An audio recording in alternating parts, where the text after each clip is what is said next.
Thank you very much for giving me the opportunity to speak.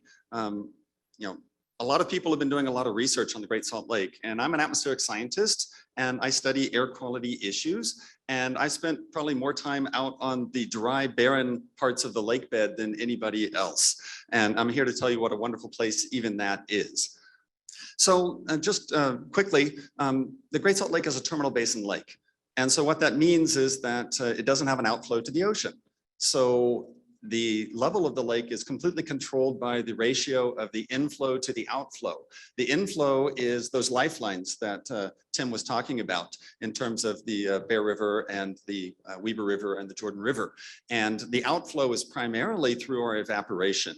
And as our summers warm up, the evaporation increases and we lose more and more water. And we've been in a deficit spending for the last 20 years or so, and the Great Salt Lake has been shrinking since. As Tim was talking about, the problems associated with the Great Salt Lake are not unique. We have terminal basin lakes around the world that are undergoing the same pressures from water diversion and drought. And we are not alone, but we can learn from the lessons of the other places around the world that have been dealing with these issues. And one of those is, of course, the Owens Lake. Owens Lake was completely desiccated after 1913 when Los Angeles diverted all of the water. It was quite small lake. It was only a little over 100 square miles surface area, and it was completely desiccated, and it became the largest source of PM10, which are the particles that actually ends up in your lungs. It became the largest dust source in North America. Here's an example of the dust that's generated from that lake. It's pretty remarkable, the concentrations that are associated with that. The consequences of that lake loss are pretty severe. It violates the national ambient air quality standards, which means that the air is unhealthy to breathe. It was in 2010 was generating more than 300,000 tons of dust, and that dust contained arsenic, which is a carcinogen, and also contained significant quantities of cadmium. And it affected the health of the people that lived in the area, and the people were moving out of the area, which depressed the economy. And what's interesting is that the Los Angeles Department of Water and Power has spent more than $2 billion, that's billion with a B, in order to try and mitigate the dust from the lake bed without putting water back in. So they tried everything that you can imagine. They basically grow shrubs, they built fences, they used sprinklers, they applied binders to the dust, everything in trying to limit the dust from this lake bed. And what they found is after $2 billion, that the best solution was to have water on top of the lake. So they spent $2 billion and they have made some progress. 20 years ago, they had 29 exceedances per year of air quality. They have now reduced that to 13.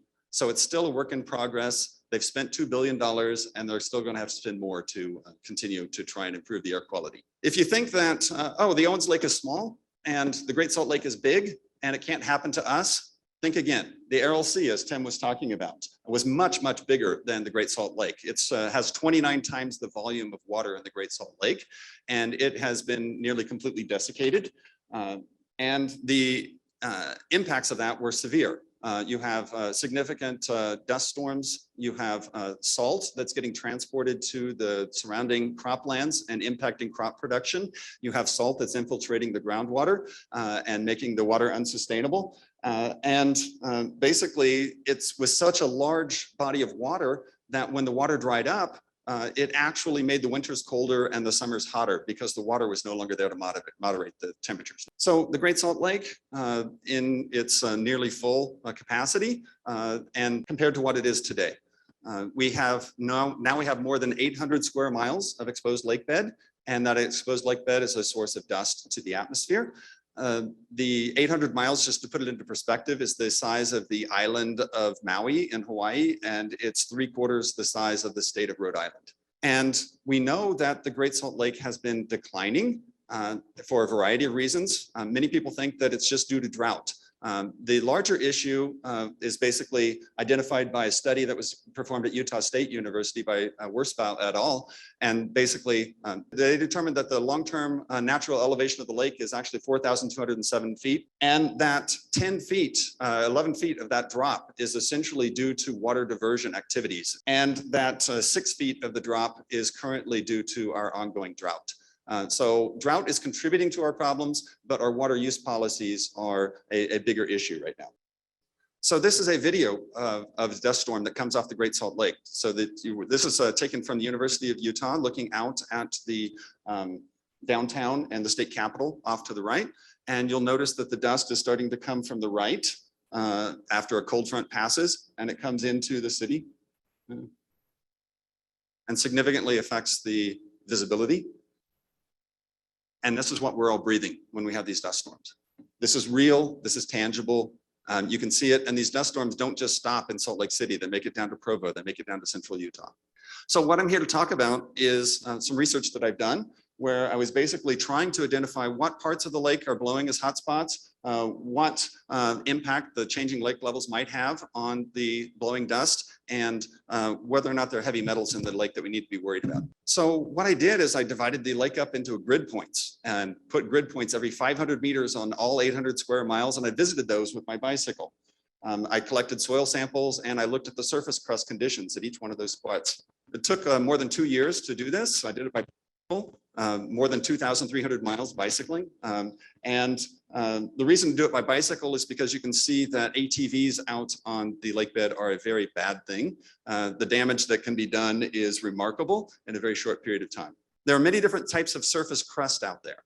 There's thick crust, there is moderate crust, and there's shallow crust, and there are even some areas that don't have any crust at all. Crust is our friend. Crust prevents the dust being liberated from the surface. And you can see that that much of the Great Salt Lake is actually covered with a shallow or moderate or thick crust. In fact, that's about 75% of the lake bed. It's that 24% or 25% of the lake bed that we have to worry about right now. And part of that is actually actively eroding away and turning into dust sources. So what do these dust sources look like? They're small individually. But as you can know, an army of ants can do a lot of damage, and you have a lot of very small dust sources that when combined can generate those very large dust storms that we see coming off the lake bed. And on the right, you can see how fragile that crust is that's protecting it. Once that crust is broken, it basically opens up that system for blowing dust. So these are where the dust sources are actually located around the Great Salt Lake. And you can see that there are 4 primary dust source regions. The southeastern part in Farmington Bay, the northeastern part in Bear River Bay, the extreme northwestern part up in Gunnison Bay, and the area out near US MagCorp where that magnesium is actually generated. It's actually a Superfund site that we have to deal with. So we have these 4 different dust source regions. And so if we look at what we've been doing, basically this dust exists in all 4 quadrants of the lake. And only about 9% of the Great Salt Lake is actually currently blowing. So the problem could be much worse if it weren't for the intact crust that's helping to protect us. And eventually we need to make sure that we protect that crust in order to limit the dust production. So next, what we're looking at is, if the lake level were to change, how will that impact the dust sources that I found? And so luckily there was a study that was done jointly by the state of Utah and the US Geological Survey, where they flew an airplane over the exposed portions of the Great Salt Lake and took very detailed measurements of the elevation of all of those. And so I can compare the elevation of all of those dust sources that I found with this data. And we now can figure out exactly how the lake elevation changes impact the dust sources. So what we have here is lake elevation on the bottom axis and the number of dust, or the fraction of the dust hotspots that are covered up as a function of lake elevation. And so here you can see in Farmington Bay, if you increase the lake level to 4,200 feet, that it will basically cover up between 75 and 80% of all the dust hotspots that I've identified. And it's linear, which means that every foot makes a difference in terms of the amount of dust that you can reduce by covering up these dust hotspots. And it turns out that for Farmington Bay, it's about a 13% reduction in dust for every foot gained in terms of the lake level itself. And this type of linear relationship existed in all 4 quadrants of the lake. The slope is a little bit different and the starting point is a little bit different, but we still have evidence that changing lake level would have a significant impact on the number of dust hotspots that can contribute to our poor air quality. So the good news is, and to reiterate what Tim was talking about, I'm optimistic. The good news is that the Farmington Bay, the hotspot that is nearest to the population centers, is actually the easiest one to mitigate with water. In terms of it requires the least amount of water to actually fix the dust problem. We also now have target levels essentially for what would be required in the other areas as well. And the last part of the study was to determine, are there harmful things in the dust that we need to worry about? And I was actually funded by a combination of the Division of Natural Resources and the Utah Division of Facilities Construction Management as part of the prison build. And we're specifically looking for heavy metals to try and determine if there are harmful heavy metals out there that we need to worry about. So I went out and collected all that soil. I actually brought back more than 3 tons of it to the university and dried it and then sieved it and then put it into a box and resuspended it to get it back into the air, and then pulled it through a device which limits the larger particles. And so it only pulls out the particles that we would breathe. And so all of the data that I'm talking about is with response to the air that we would add, the particles that we would actually be breathing as this dust comes from the lake itself. And then we used a variety of techniques to determine the composition of that dust, used for 53 elements. I know you can't see this, but I just want to reiterate that the dust from the Salt Lake is different than normal soil. It's very high in what we call evaporite minerals, which are salts, which you would expect. But you can see that we were able to measure 53 different elements, and a lot of those heavy metals we can now quantify and determine whether or not they're harmful. And to determine whether or not the metals are potentially harmful, we're using what we call regional screening levels. This is what the EPA uses to determine whether or not soil contains concentrations of toxic materials that would be a problem if people were repeatedly exposed to those. And those regional screening levels are set for individual elements. And if I measure concentrations that are less than the regional screening levels, it means that those elements are safe. And if the concentrations are greater than the regional screening levels, it means that it's a potential contaminant of concern. And we need to determine how often people are actually exposed to it to determine the toxicity. And here's the scary plot. Arsenic is the element that poses the most concern for human health. And every single measurement of arsenic that I took out on the Great Salt Lake exceeded the EPA regional screening levels for not only residents, but for industrial workers.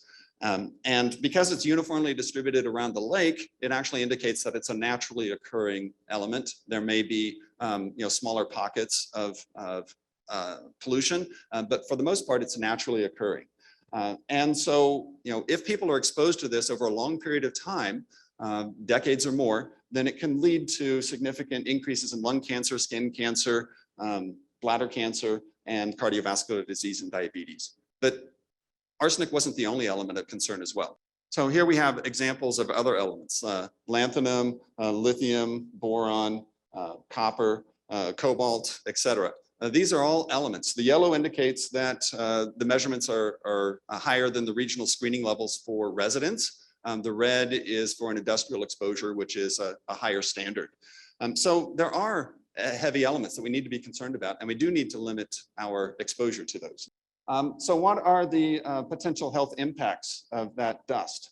There are 2 types of exposures that we need to worry about. One is acute. You see that big dust storm coming in. that has an immediate impact on people's lungs and their ability to breathe. And that is what we call a measure of the PM10 and the PM 2.5, which are regulated by the EPA and monitored by the Utah Division of Air Quality.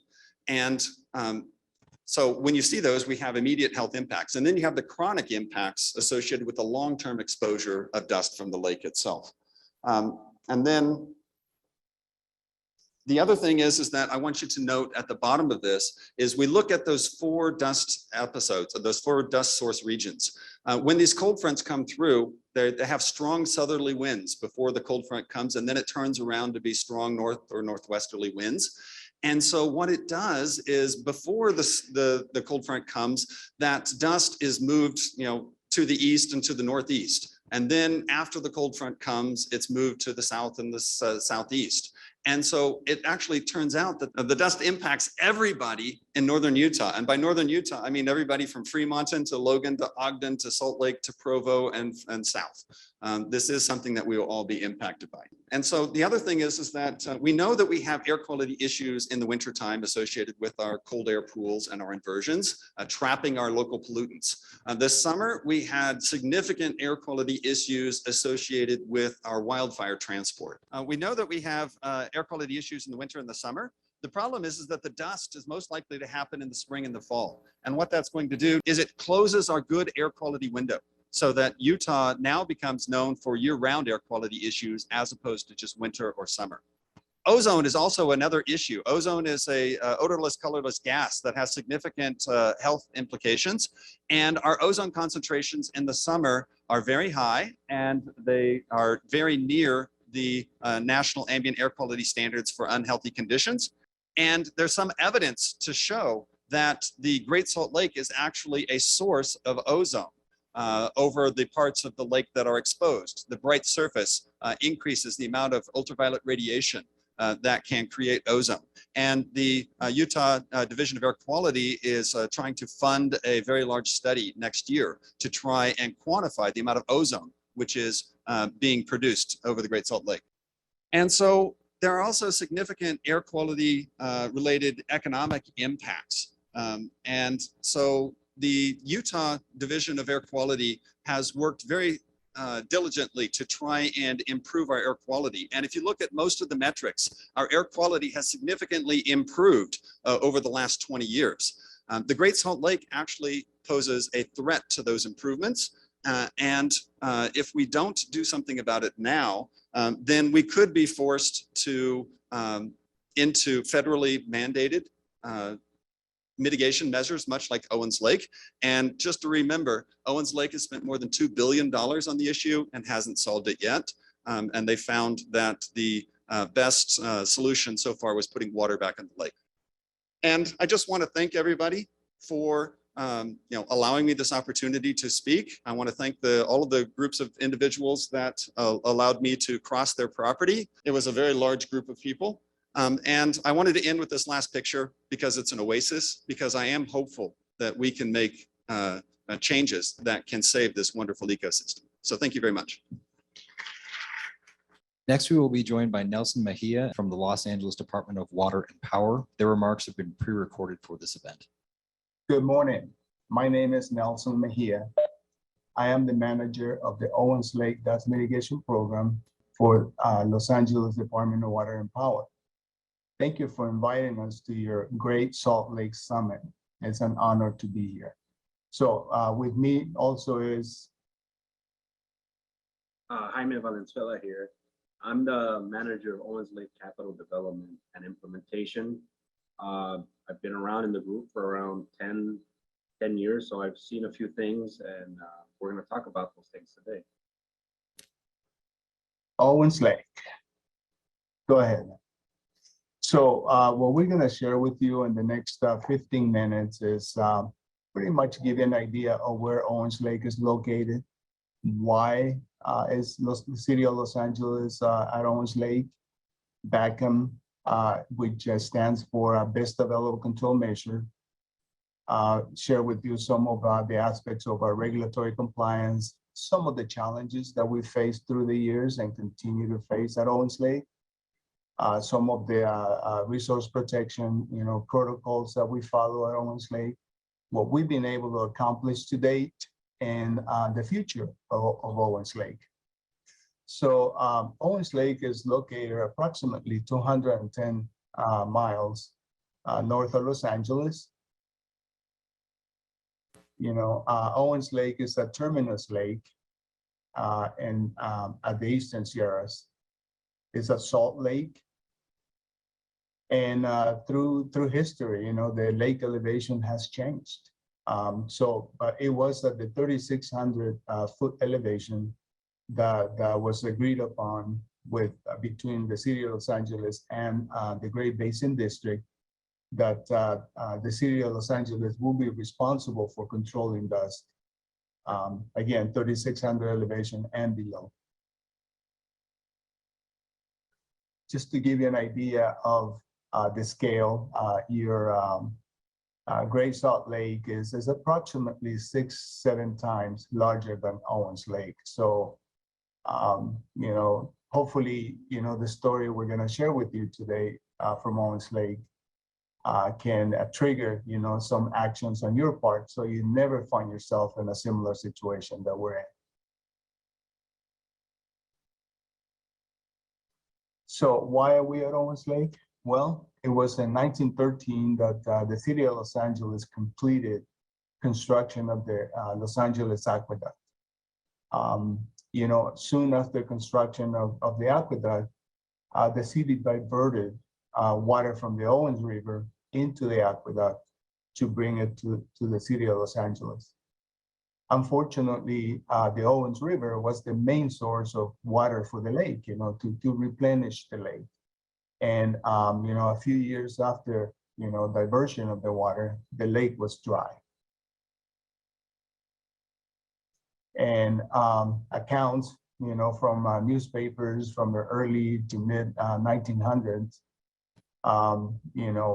speak of extreme, dust events in the area. At some point, the EPA got involved, and mandated the city of Los Angeles to control dust at Owens Lake. So the main focus for us is controlling PM10. PM10 stands for particulate matter. Is particulate matter 10 microns in size or less.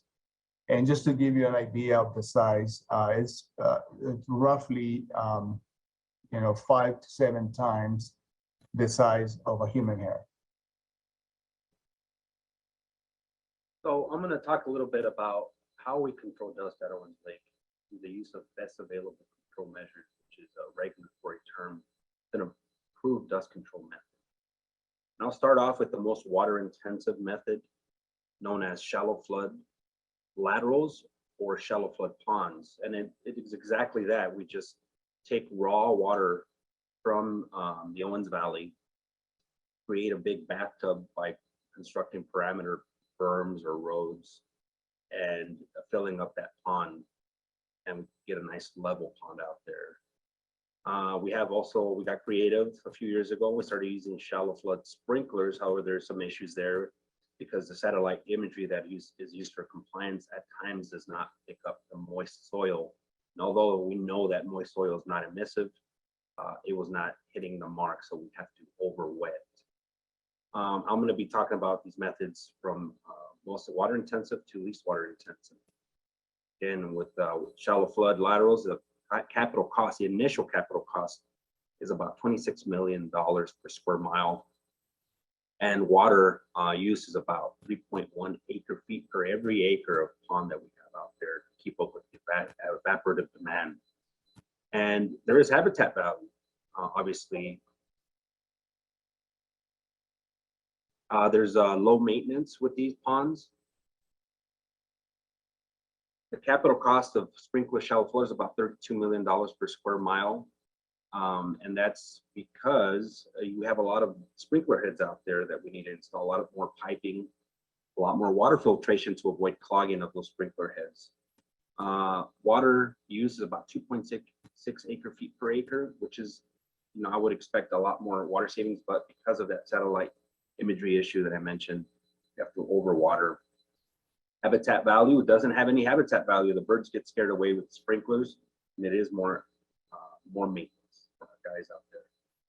We have managed vegetation, which is similar in infrastructure to the sprinkler shallow flood, but we have to drain all of the salts out of the soil.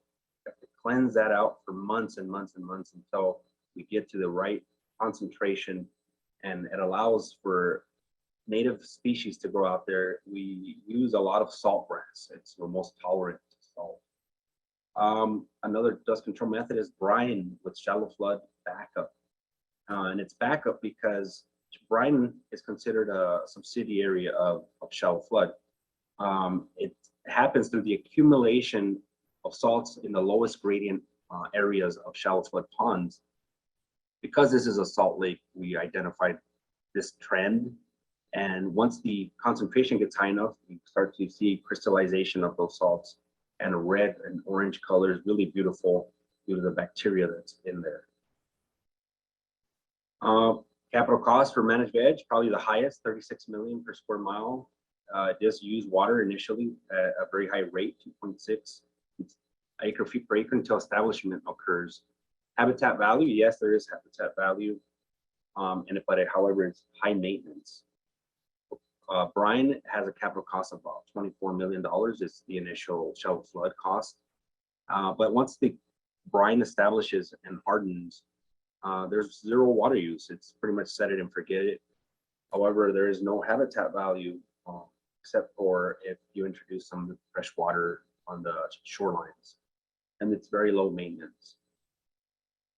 We have tillage, my favorite personally, which is pretty much plowing the earth. So this is an ancient method which roughens the surface to increase friction and reduce wind speeds, which prevents dust emissions. Gravel, very similar. It's just a hardened surface of gravel, 2-inch diameter.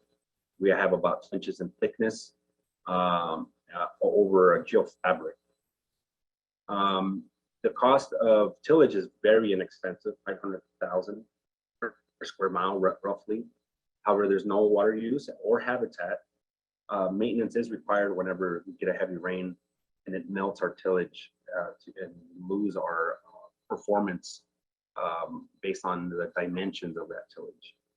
On gravel, unit cost is very high, $37 million per square mile, zero water use, no habitat value for our regulators, and maintenance is low unless we get a dust storm from an off-lake source, at which point we either have to clean up the soil using a sifter or we put more gravel. Some regulatory compliance, this is how our regulator measures. This is a couple of examples for managed vegetation. We have to maintain 37% cover using satellite imagery, using Pallades, and we ground truth that image in the field to establish these maps. For shallow flood, 75% cover, wetness coverage. So through the years, we've faced numerous challenges at Owens Lake, starting with regulatory deadlines. These are pretty much court-mandated deadlines, and they're basically set in stone. So far, we've been able to complete all of our projects on time and have avoided, having to pay fines.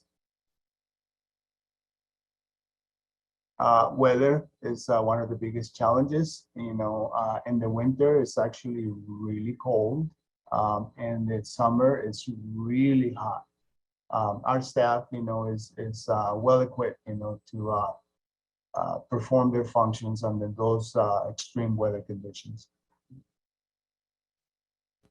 Soils has always been one of the biggest challenges.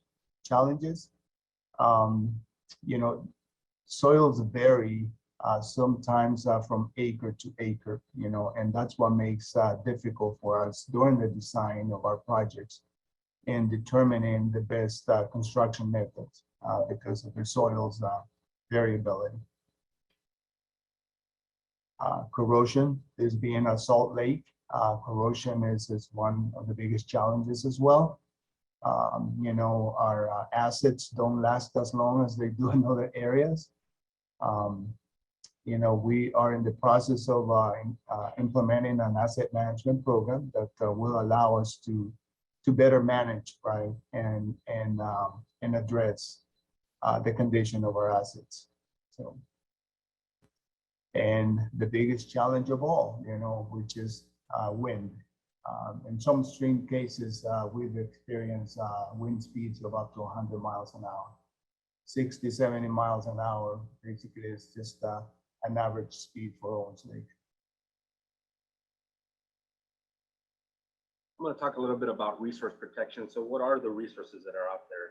Talking about habitat, birds, and that is all overseen under the jurisdiction of California Department of Fish and Wildlife. Anything we do out there, we need to get a permit from them, and they need to make sure that there is minimal impacts to habitat. Similar with public trust value, and public trust value is defined as the public's ability to continue to use the natural resources or the land out there as God intended. And so when the department does anything like gravel an area, then you're kind of reducing that public trust. And that is enforced by the primary landowner of the lake, California State Lands Commission. Lastly, there's archaeological and tribal cultural resources. And right now, you know, we work very closely with the 5 tribes in the valley. There's a lot of tribal monitoring that occurs for all earth disturbing activities. We have various committees, cultural resource task force, to decide what to do with some of these avoidance areas whenever we encounter an artifact. We have to redesign our projects on the fly to go around some of these sites. And we even went as far as to establish a tribal engagement policy for the entire Owens Valley to be able to communicate with all 5 tribal nations. With regard to resource protection, a little further here on habitat, the HSM stands for Habitat Suitability Model. And what it is, it's a model that is able to quantify habitat value based on natural natural factors such as water extent. Here you see on the y-axis, water depth, salinity, seasonal water availability, the amount of vegetation, the amount of islands, shoreline. And based on those different resources, different types of birds or different bird guilds or groups of birds will like those types of resources. So you can start determining how much value there is for that specific bird guild. And so the model is very successful in quantifying what's good for these different guilds, again, by using the natural factors that are out there. We use that model to design all of our projects now. So what have we achieved to date? After 10 capital projects, starting since 2000, that's 21 years now, we've completed 48.6 square miles as of 2018. That was when we completed our phase 910 project. And the air regulator still has 4.8 square miles of contingency area that he can order within the regulatory shoreline. And if he's able to determine that an area is emissive and it contributes to exceedances at the shoreline. What have we achieved as far as dust emissions since we've started? Well, our air regulator, the Great Basin, had estimated in 1999 that there were about 52,539 tons per year of PM10 coming out of the lake. That number was re-estimated in 2019 to 355. That's a little over 99% reduction in PM10 emissions. The total cost to date has been estimated at about $2.4 billion, with 55% of that coming from capital initial expenses. O&M annually, we have over 100 people out there maintaining the lake. And then the water that is used at the lake is water that doesn't go down to LA and sold to customers. So we have to replace that water with purchases from other sources like the Northern Delta or the Colorado River, and we pay a premium for that water. Regulatory fees, we pay our regulators annual operating expenses, so we pay them to regulate. And lastly, something that it's near and dear to us, we are a water company, so we this is important, 59,000 acre feet per year. And roughly over the last 3 years, it's been about 58,000 acre feet since the completion of the last project. That's about 12% of the city's annual water demand. Currently, the city of Los Angeles uses about 500,000 acre feet per year. So it's a significant amount of water that is left at the lake to mitigate the environmental impacts. We have decreased that number down by 17%. It was in 2013 and 14, we were about 73,000 acre feet annually. And so we've added dust controls, and thanks to the use of more water efficient methods, we've been able to reduce that. Nelson? And the future of Owens Lake. As I share some of the challenges that we face on a regular basis, we are focusing actually on extending the life of our existing infrastructure. Constantly finding ways of how to improve our operations and maintenance at Owens Lake. We have a squad within our section dedicated to searching or researching new technologies to see how is it that we can use water more efficiently at Owens Lake. At the same time, we are constantly looking for new dust control methods that are water efficient or even waterless.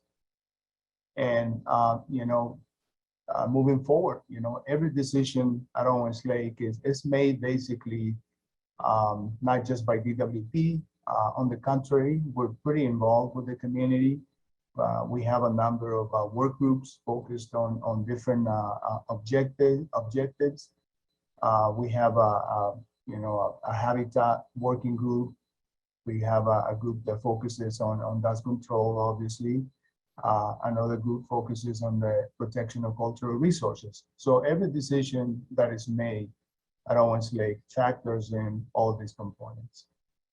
And that pretty much brings us to the end of our presentation. Unfortunately, there'll be no opportunity for you to ask us questions. However, we're available. If there's any information, is there any area that we covered during our presentation that you may want to know more about, feel free to reach out to us. Here is our contact information, and I will definitely, respond to your questions.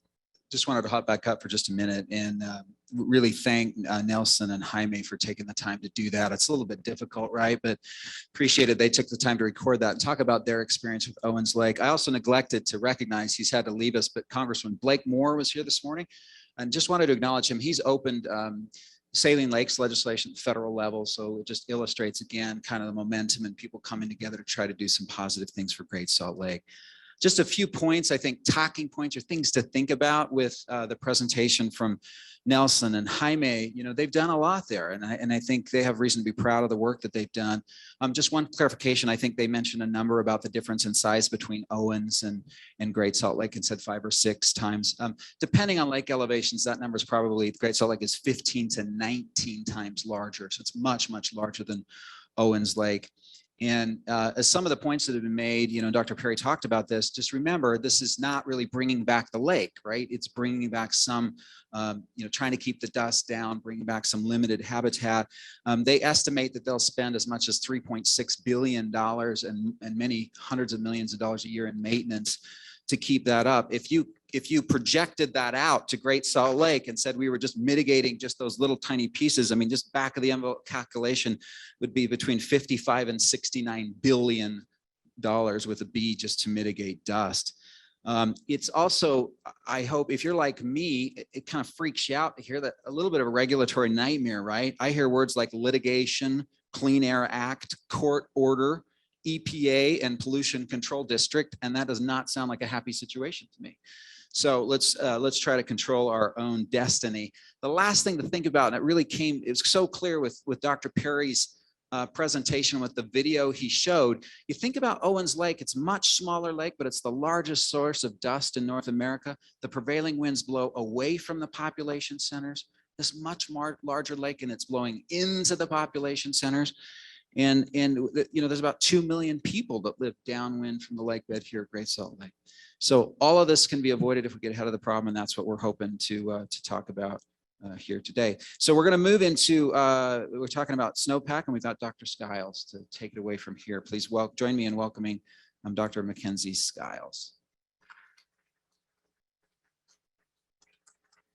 I'll just get a jump start on what I'm going to be talking about today. Is I'm in the geography department at the University of Utah, and I'm a snow hydrologist. So that means that I study how much water comes from the mountain snowpack, how that is stored over time, accumulates in the winter, and then how it melts out when and how fast it will melt out in the spring and summer. And for Utah, this is really, really critical because most of our water comes from the mountain snowpack. We can also use tools like remote sensing to understand how those are changing over time. Oh, great. Okay, go ahead and jump ahead. Okay, so we're here to talk about the Great Salt Lake, but just to set this up a little bit, I wanted to start by talking about snow. And it's a special part of our state. We've literally trademarked the greatest snow on earth. We put it on our license plates. And there's a reason for this, and it's really, really important to our economy. Utah resorts draw over 4 million people annually to come ski and enjoy other snow sports here. And that provides over $1 billion annually to our economy. And that means that a single inch of snowfall is worth almost $3 million. So next slide. And potentially more importantly, but it gets talked about less, is the amount of water that the snowpack provides. And the snowmelt from our mountainous headwaters sustains the major rivers and reservoirs. And it can provide, for example, for the city or municipality of Salt Lake, provide over 80% of our surface water resources. And that's to meet both domestic and agricultural and other water resource needs. The thing that's valuable about snow is how consistent it is.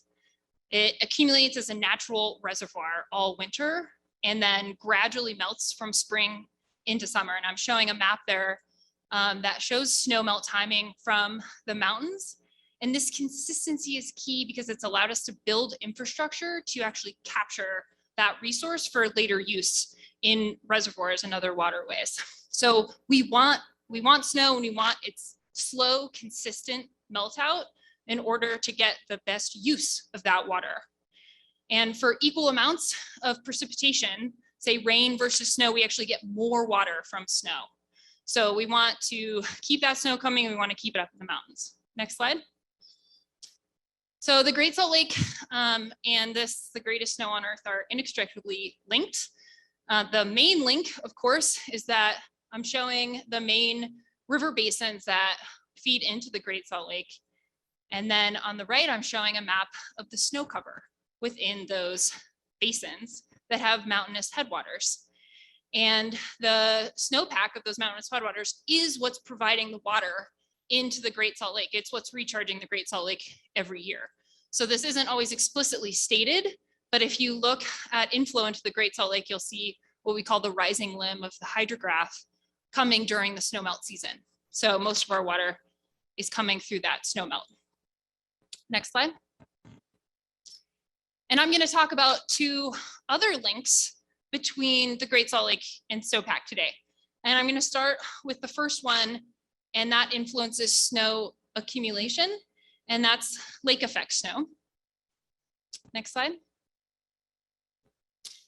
So this figure on the left is done by the Salt Lake Tribune, and I will give reporters credit for always making better figures than scientists. But what happens with lake effect snow is that we get northwesterly flow. Storms come in from the northwest, and in the spring and fall, the lake is relatively warm, and we get cold airflow from the north or northwest, and it flows over the longest fetch of the lake. And it basically draws up water from the lake in that storm. And then the storm hits the mountains, and you get orographic uplift. And as you get uplift, that snow is then deposited into the mountains. And we see 2 types of lake effect storms coming across the Great Salt Lake. And I'm showing examples of these. They're banded or unbanded. And You can see that this type of snowfall mainly impacts areas to the east and to the south of the Great Salt Lake. So it's not all of the headwaters for the recharge of the Great Salt Lake that get lake effect snow, but that snow does get channeled into some of our biggest ski resorts. And I will say that this only accounts for a small fraction of our total snowfall. So this is a relatively small portion of the total snowfall, but if you go to the next slide, what's potentially even more important than the amount of snow and water that we get from lake effect storms is the perception of the lake effect storms and what this means for the greatest snow on earth. And I'm just showing an example of this from the Ski Utah website, where the stoke is very high for lake effect storms. And so this is part of the tourism. This is part of the hype. This is bringing people to Utah. They think that Utah gets more snow than Colorado because of this lake effect snow. So if the lake goes away, then that hype goes away. You know, we're not gonna get everyone from Texas coming up and spending money up here because the deep pow isn't coming from the lake effect snow. Next. Okay. So the next thing I want to talk about, and the research that I just went over, that's primarily done by colleagues at the University of Utah in the Atmospheric Science Department, like Jim Steenberg and his students. And next I'm going to talk about dust accelerated snowmelt. And this is my research. My background is as a snow hydrologist, but my PhD work was done jointly with a soil and dust specialist and a snow hydrologist. I've been studying the impacts of dust on snow for over a decade, and most of my research has been done in the upper Colorado River Basin. And I would have loved to have come to the University of Utah as a faculty member and had purely clean snow in my backyard to take a break from that research, but that's just not the case. When I started here, I started noticing these dust storms, and a lot of our storms do come from the south off of playas or dry lake beds to the south of Salt Lake City. But I started noticing storms coming in from the west, and the wall of dust, sure, it could have been coming from the Great Salt Lake Desert, but it seemed to be coming from closer, from hotspots along the Great Salt Lake dry lake bed. Next slide. And there was one event in 2017 where I was actually on campus and I watched the dust storm come through. And initially the winds came from the south, and then actually post-frontal, the winds shifted and started coming from the west. And when the wind started coming from, there was one of those sort of walls of dust that came straight at the University of Utah. And at my study site up in Alta, we sampled that dust along with other dust layers that had happened that winter. And this one dust event, April 13th through 14th, accounted for half of all the dust deposited in 2017. So we sort of targeted this event for some more modeling. And what the modeling showed us is that this dust event in part had come from hotspots along the dry lake bed of the Great Salt Lake. And it wasn't the majority of the dust from this event. There was dust coming from other source regions. But what makes the dry lake bed so important is its proximity. It's so close to the snow. The distance is measured in tens of miles, not hundreds of miles. And that means that we can get high dust counts and large particle sizes that stay at the snow surface. Next slide. So I just want to step through this a little bit, the actual processes that are happening here, because a lot of people assume that it's temperature that melts snow, but what actually melts snow is sunlight. There's a lot of energy in sunlight. That's actually what leads to higher temperatures in the spring, is longer days and more sunlight. So snow is actually one of the brightest natural surfaces on Earth. It reflects 90% of incoming sunlight. But when you put something like dust on it and make it darker, that's an impact we can see. It's visually darker. It's absorbing more sunlight. And so the direct impact from that dust is the absorption of more solar radiation, and that rapidly accelerates melt. But then that also sets off a series of feedbacks where it makes the snow age faster, and older snow also absorbs more sunlight. And then it melts snow along the edges of the snowpack, and the underlying ground is darker than the snow, and that absorbs more sunlight, and it melts snow at the edges. This can rapidly accelerate the melting and decrease of the mountain snowpack. So from this one event, that one single event in 2017, the snowpack melt was accelerated by 1 week. That's one dust event, accelerated melt by 1 week. And what was even more important that we found from that is that I was only studying it at Alta. I was studying it at one site, but we saw the dust going to the north of the Wasatch, going up into the Bear and the Weber.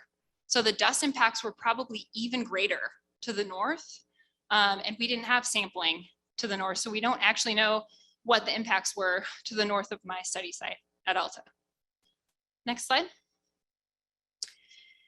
So here I'm showing a map of some of the, what we call, major dust producing areas that provide dust emission into Salt Lake City. And if you look at these areas, you might notice something in common with all of them is that they're all playas. They're all dry lake beds. And so one of the things that can produce more dust from these dry lake beds is drought. But also we need some sort of surface disturbance or erosion to break apart those crusts that help hold the soils down. And so in combination, sort of land use change and surface disturbance leads to, and then exacerbated by drought, leads to these dust events. And so we don't necessarily want to add the dry lake bed of the Great Salt Lake to these known dust sources. And to come back to this point about proximity, I'm showing a small graph in the corner here, and it's not important that you actually be able to read that plot, but what I'm showing is that from this one dust event in 2017, we had an initial pulse of dust from the south, and the amount of dust that came was relatively low, and the particle sizes were relatively small because the dust was traveling from farther. And then when we got the winds shifting to the west, we got more dust and the particle sizes were larger. And those are the particles from the Great Salt Lake dry lake bed. And so we're creating a dust source directly adjacent to our mountains and our natural water reservoir. So it's not just one event. I'm showing a picture here of 2 snow pits, one in 2009. This was when I was in graduate school doing my master's work at the University of Utah. You can see individual dust layers within that snow pit. When we go back and do modeling for that event, only one of those storms came from the west and could have brought dust from the Great Salt Lake, but in 2010, the water level was relatively high. But then I'm showing in February 2021, last year, if anyone remembered this event in February, where basically cars were just covered in red dust of February 2021. That's what we call a snowing dust event. And I'm showing that layer within the snowpack. It's thick, it's dispersed through the whole snowpack. And that means that the dust was entrained within the snow as it was deposited. You probably noticed that on the sidewalks or on your car. That dust event actually came from the north, which is pretty unusual for Utah. But some of that dust might have also come off the dry lake bed of the Great Salt Lake. And that event is being studied in more detail currently. Next slide. So I just want to bring it back to the 2 things that I talked about for the importance of snow. So we want to keep snow melting slowly in the spring because that allows us to fill our reservoirs, that allow us to use that water efficiently. When we accelerate snow melt, that means we can lose more of it to evaporation. We can lose more of it to plants. It's not really lost, but it's lost for our uses. And we don't have good methods of forecasting the impacts of dust on snow currently. So we don't have a good way of forecasting this within our runoff methods. So it impacts water resources, and then it also impacts the economy. Literally nobody wants to ski on dirty snow. It's not fun. And so we want to keep that snowpack clean and keep people coming back and enjoying skiing and bringing those dollars into our economy. Next. And I'll just close with a picture from the San Juan Mountains in southwestern Colorado. This is where I study dust on snow regularly and have been for many years. And I just want to close with this because the dust deposition in the San Juans in southwestern Colorado is so extreme that snowmelt in some years is advanced by 2 months. And so this is a case study in caution. We don't want our dust deposition to get to these levels, to be accelerated like it is in southern Colorado. So at this point, we have something, we can do something about it and hopefully address this dust source that's just neighboring to our mountains. And I will end there. Thank you.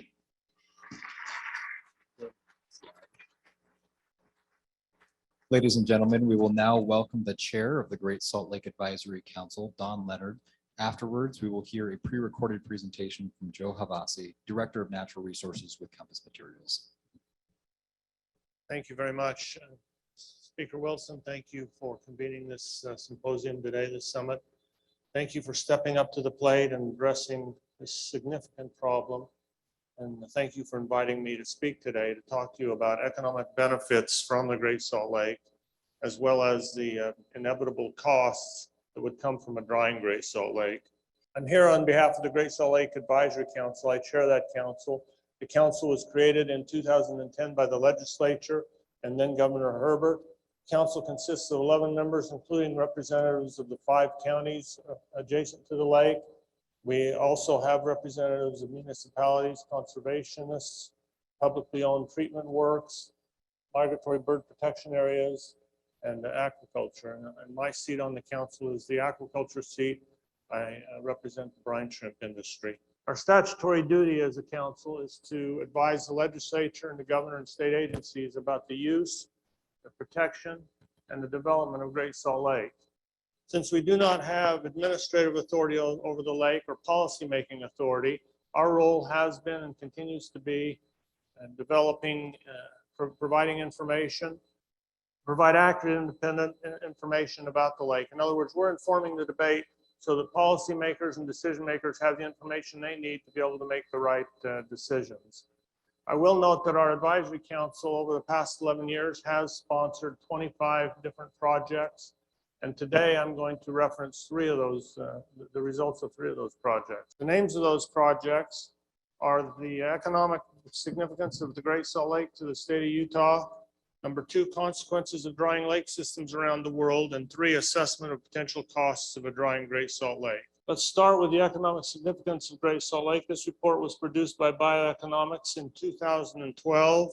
This study determined the economic output of 3 major areas of activity involving Great Salt Lake, including industrial or mineral extraction, recreation, including waterfowl hunting, and brine shrimp or aquaculture activity, which includes brine shrimp harvesting from the Great Salt Lake. Our study concluded that the total economic output from these activities was $1.32 billion. In current dollars, we believe that to be about $1.5 billion. In addition, the total labor income was $375.1 million, and employment is over 7,000 jobs. Next.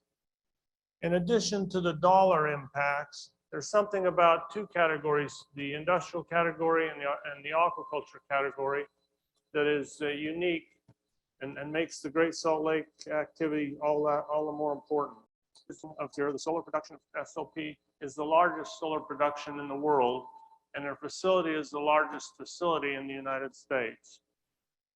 Another company operating on the south end of the lake, US Magnesium, produces all, by that I mean 100% of the magnesium metal is produced in this country and 14% of the world supply.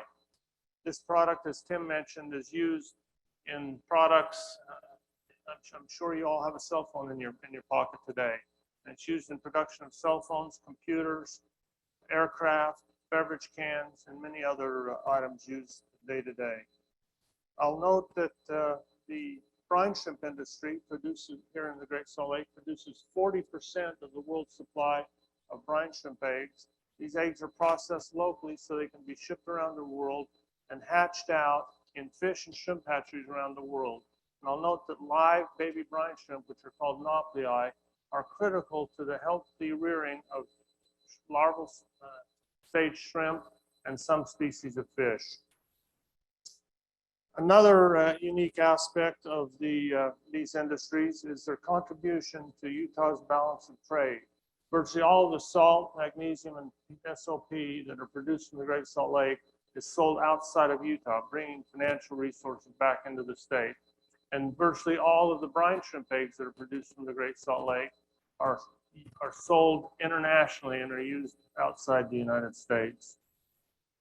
Our study concluded that there are some other net economic development or benefits that are not included in this $1.32 billion total output number.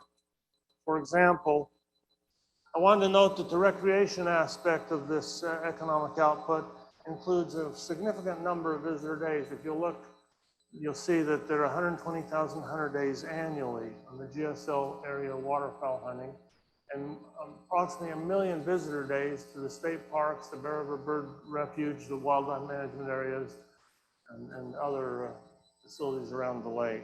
There are these other net economic benefits. We've already heard about lake effect snow and the belief that that lake effect snow adds up to 2 weeks to our annual ski season.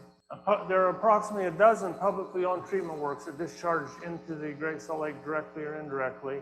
Those publicly owned treatment works represent a significant value from the Great Salt Lake. As they discharge into their lake, their nutrients turn into algae, and that algae is consumed by the brine shrimp. And so there's an avoided cost here of not having to have the treatment be as significant as it would be for freshwater systems.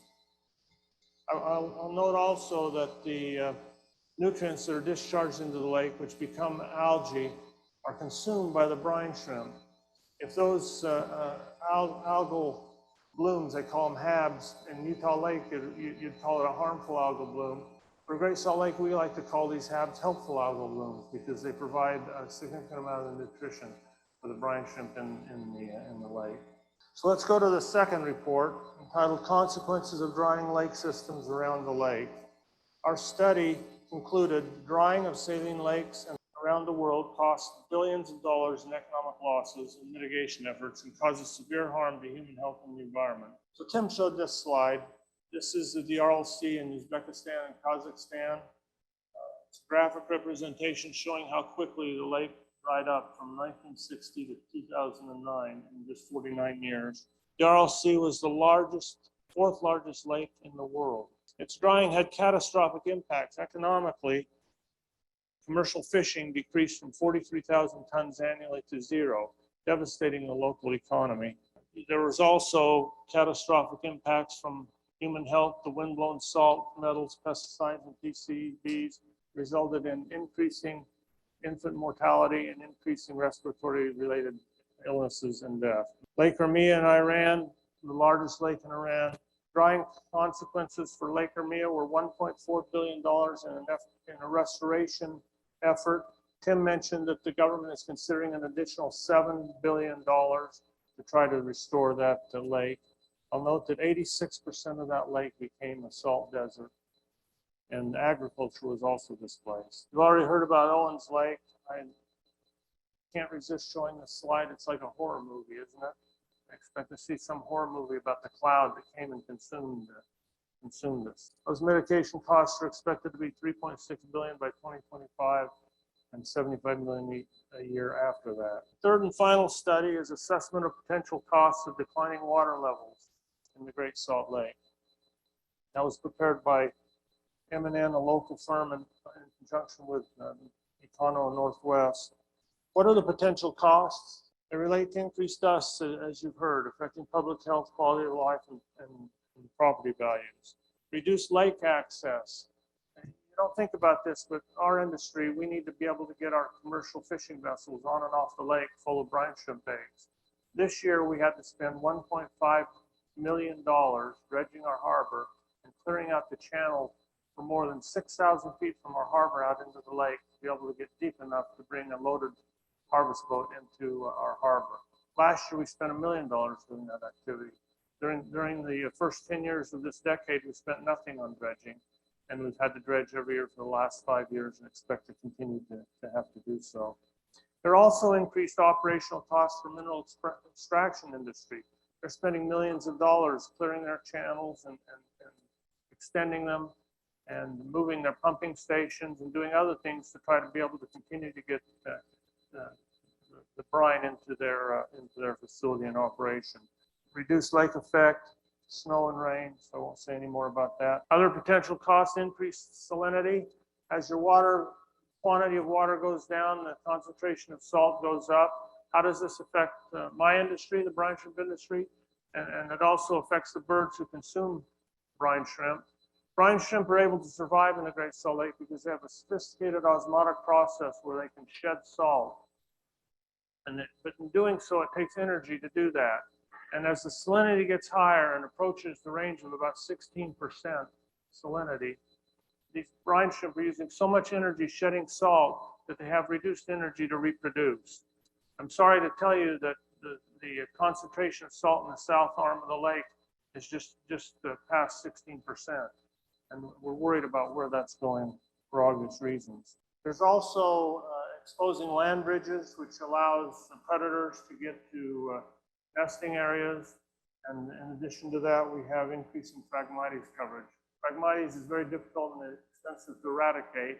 And as the lake recedes, the Phragmites expand. So how did our report monetize these costs? It concluded that basically $1.69 to $2.17 billion of annual costs could come about as a result of a drying lake. Over 20 years, that's as high as $25 to $33 million per year. These itemized costs include the loss of the economic activity that I referenced earlier in my presentation. Mitigation costs of between $192 and $610 million per year. Lost recreation output, lost industry output, health costs, losses to ski days. I'd like to close my presentation by drawing three conclusions. First conclusion: Great Salt Lakes are a valuable resource for its economic health, but also for its ecological and cultural contributions to the state. Number two, once the lake dries to certain levels, it'll trigger enormous costs for mitigation and for other damage. And third, last but certainly not least, I'm grateful to say that it's not too late. It is late, but it's not too late to take reasonable steps to solve these problems. I'd like to refer you to the Great Salt Lake Advisory Council's website, where you can find two documents that talk about steps that can be taken to address this problem. One of them is a study published by the Great Salt Lake Advisory Council in 2017 that identified 72 potential strategies to address this issue. The Advisory Council prioritized 19 of those strategies, and a number of them are being put into place or being considered by the legislature this session. There's still more work to do, however. I'll also reference another document that's on our website. It's a report of the HCR 10 group, which also developed a list of things, strategies could be done to address the lake, the drying lake. Again, thank you for inviting me to be here, and thank you, Mr. Speaker, for your leadership on this issue.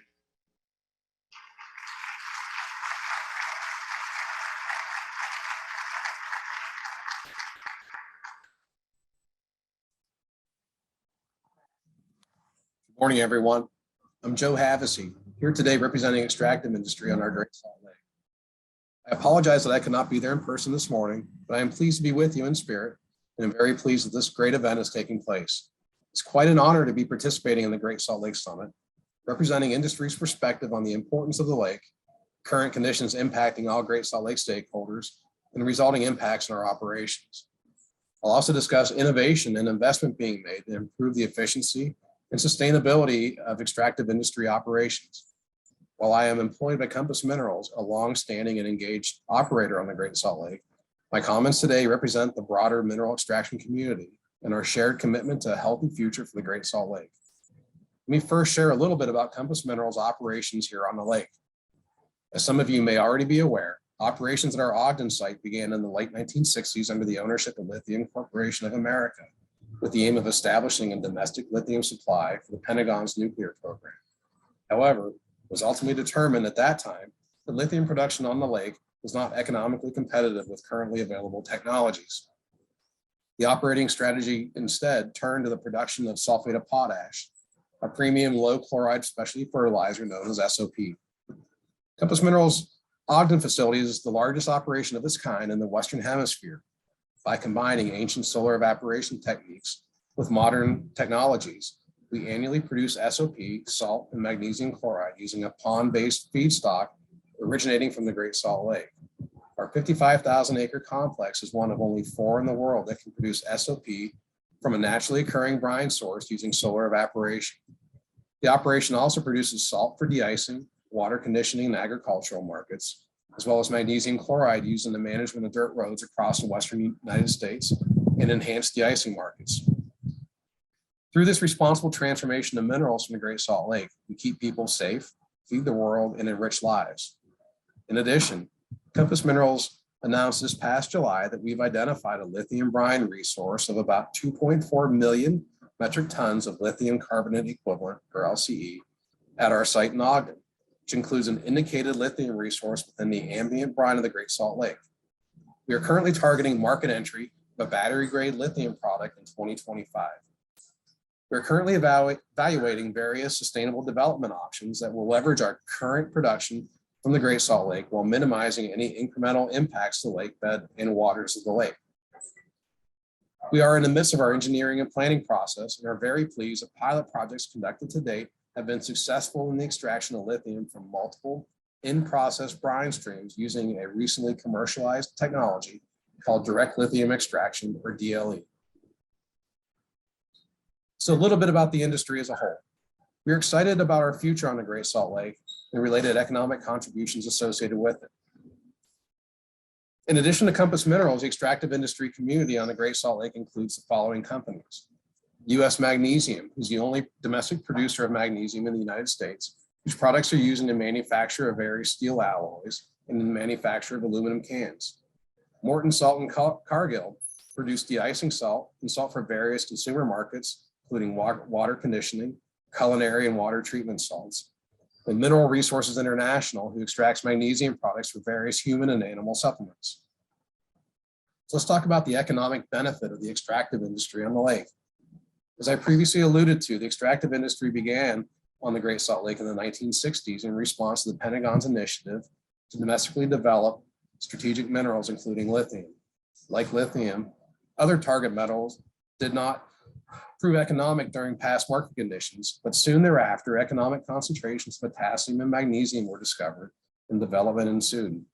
Today, as Don Leonard mentioned, it is estimated that over $1.5 billion per year are generated from the extraction of minerals on the Great Salt Lake, generating associated royalties of anywhere between $10 and $20 million annually.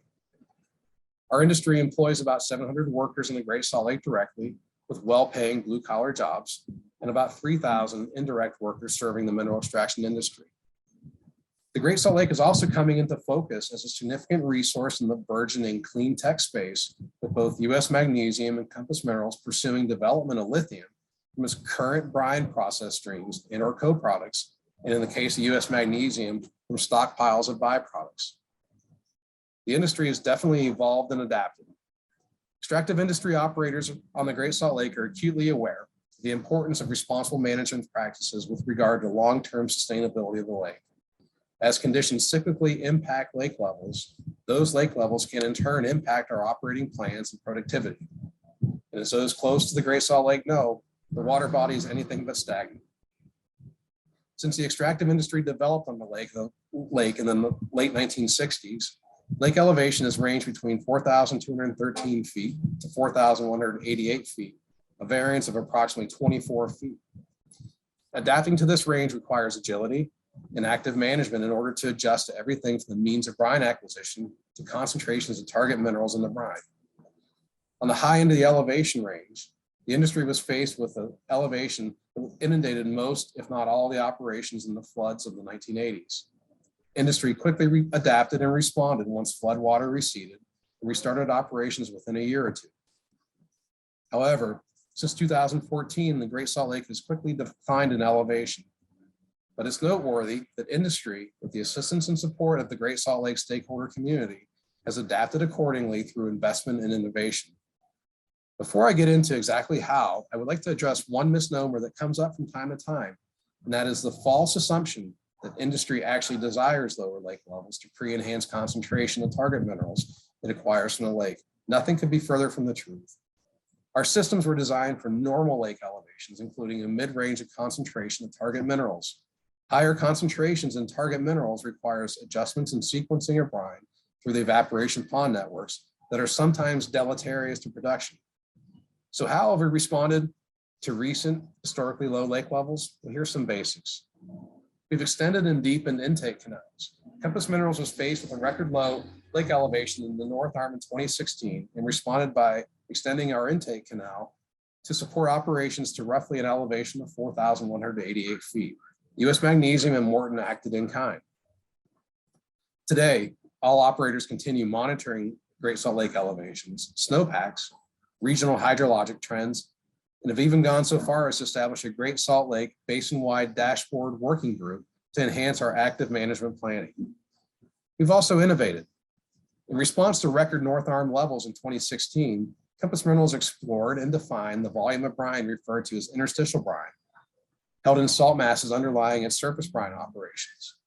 Compass Minerals then invested in temporary development of this resource while the UP bridge was being completed and the North Arm reconnected to the South Arm in December 2016. Discovery and measurement of this resource is important in several different lights. First, it enabled a recovery of a previously extracted brine from the lake. Also, it was discovered that it can be replenished with continued surface brine operations. Let's turn to exploration and investment. The identification and quantification of minerals held in the mass load in the ambient brine of the Great Salt Lake is important for defining longevity of operations and therefore supporting investment in maintenance and efficiency of operations. In addition, defining new minerals that can complement extraction of our industry's current mineral portfolio and enhance the economics of overall extraction, leading to, again, enhanced investment in pond and operational performance and efficiency, as well as potential new employment and revenue creation opportunities for this part of the state. While the Great Salt Lake community has generally looked to the decades-long semi-annual data collection from UGS to define lake conditions, in addition to data collected by USGS and DEQ and universities, Compass Minerals recently released its Security and Exchange Commission compliant reports, known as SK 1300 reports, to document our lithium resource, as well as our potassium and SOP reserve held in the Great Salt Lake. Both reports relied on the collection of additional data beyond UGS and USGS to estimate mass loads of key economic ions held in the brine of the Great Salt Lake.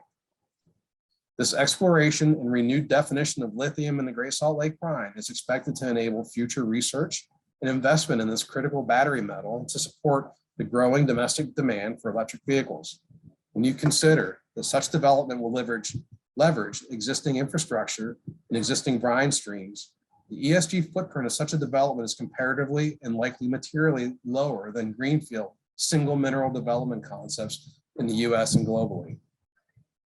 On the investment front, Compass Minerals implemented a pond sealing technology enhancement in 2011 through 2013 that resulted in a net reduction of brine acquired from the Great Salt Lake, as it no longer needs to replace leaked brine that is concentrated for over 2 years in some cases with ambient lower concentration brine. Stepping back, the ongoing development and beneficiation of multiple minerals from the same streams is unique to the Great Salt Lake. By beneficiating multiple minerals per unit of brine extracted, the net result is efficiency when compared to the extraction of minerals from conventional single mineral deposits and settings.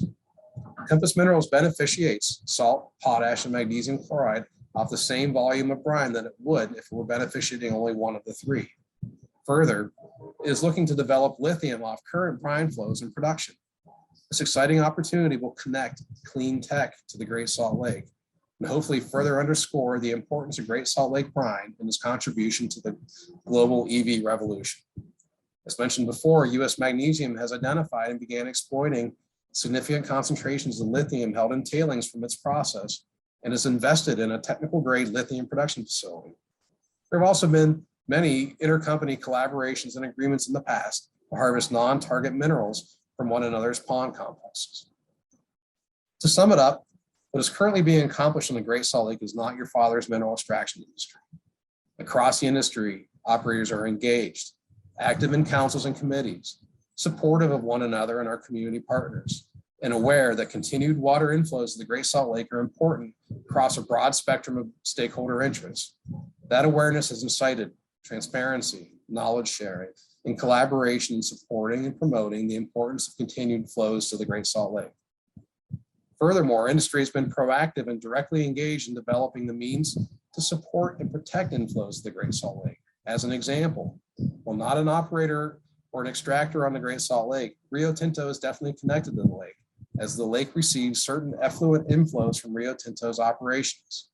As such, Rio Tinto recently announced, in collaboration with Audubon in the state, its intent to dedicate an unused water right to the Great Salt Lake Farmington Bay area for a period of time, and other operators are actively working on similar projects, all towards maximizing and guaranteeing flows to the Great Salt Lake, benefiting the lake, its stakeholders, a $1.5 billion economic engine, a burgeoning clean tech market, and the Great Salt Lake Basin in Utah generally.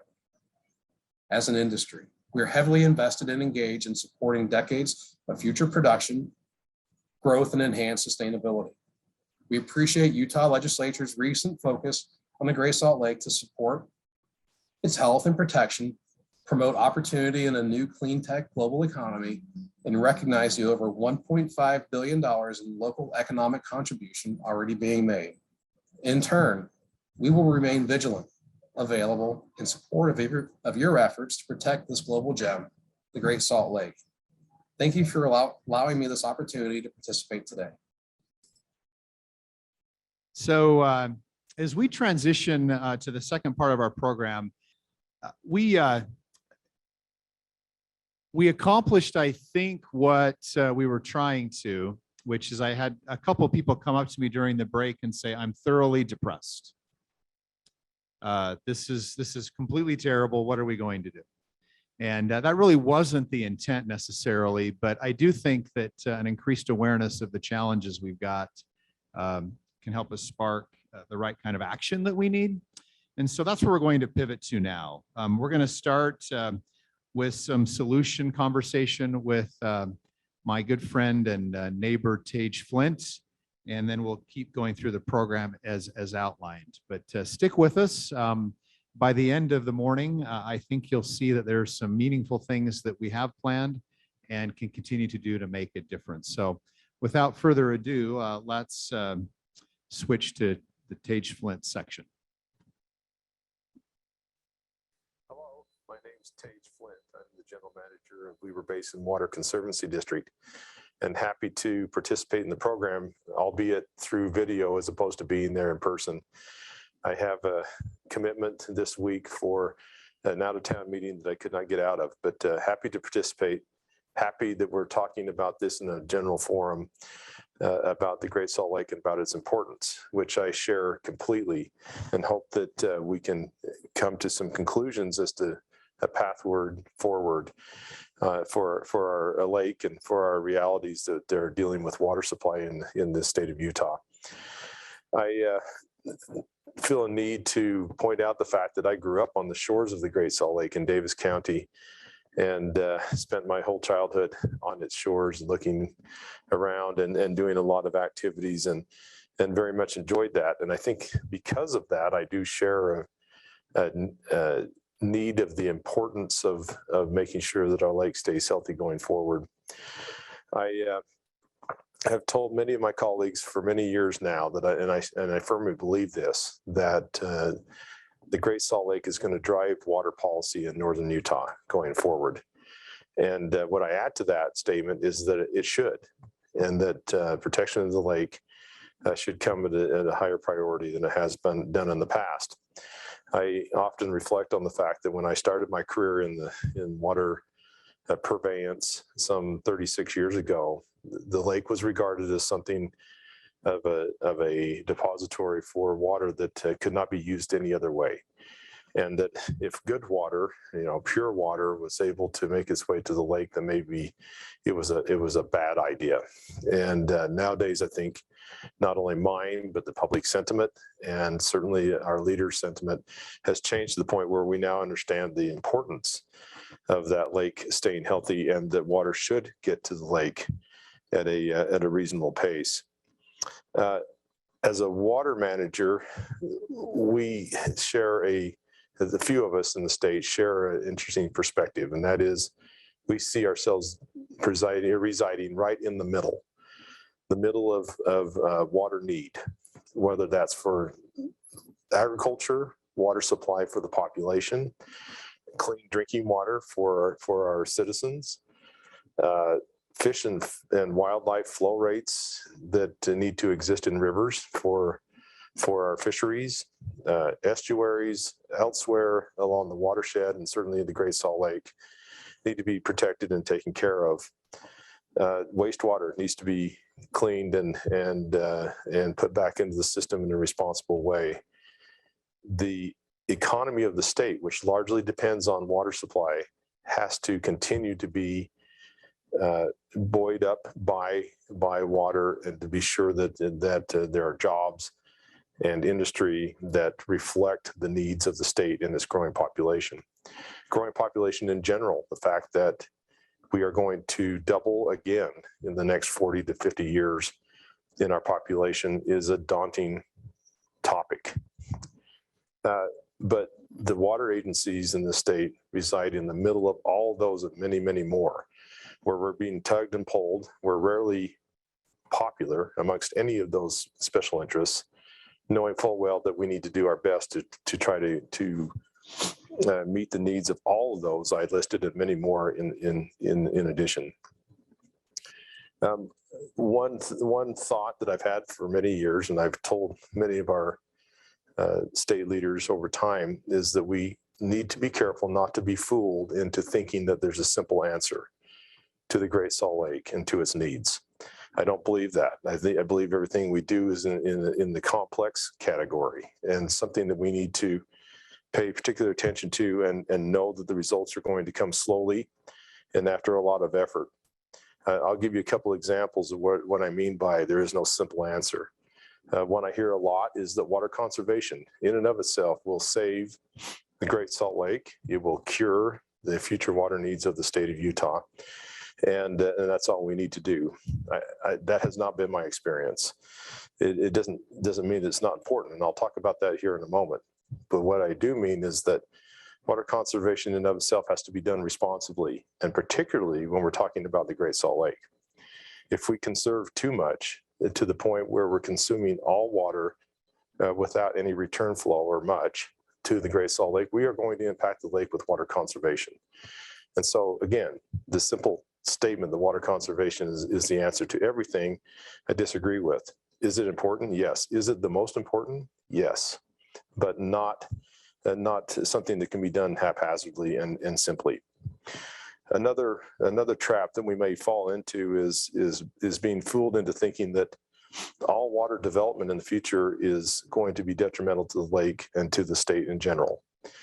I already mentioned the population growth that we're going to experience here. And I think it comes with a responsibility to being sure that there's a drinking water supply for each of them, and to a certain extent, an irrigation water supply for them as well.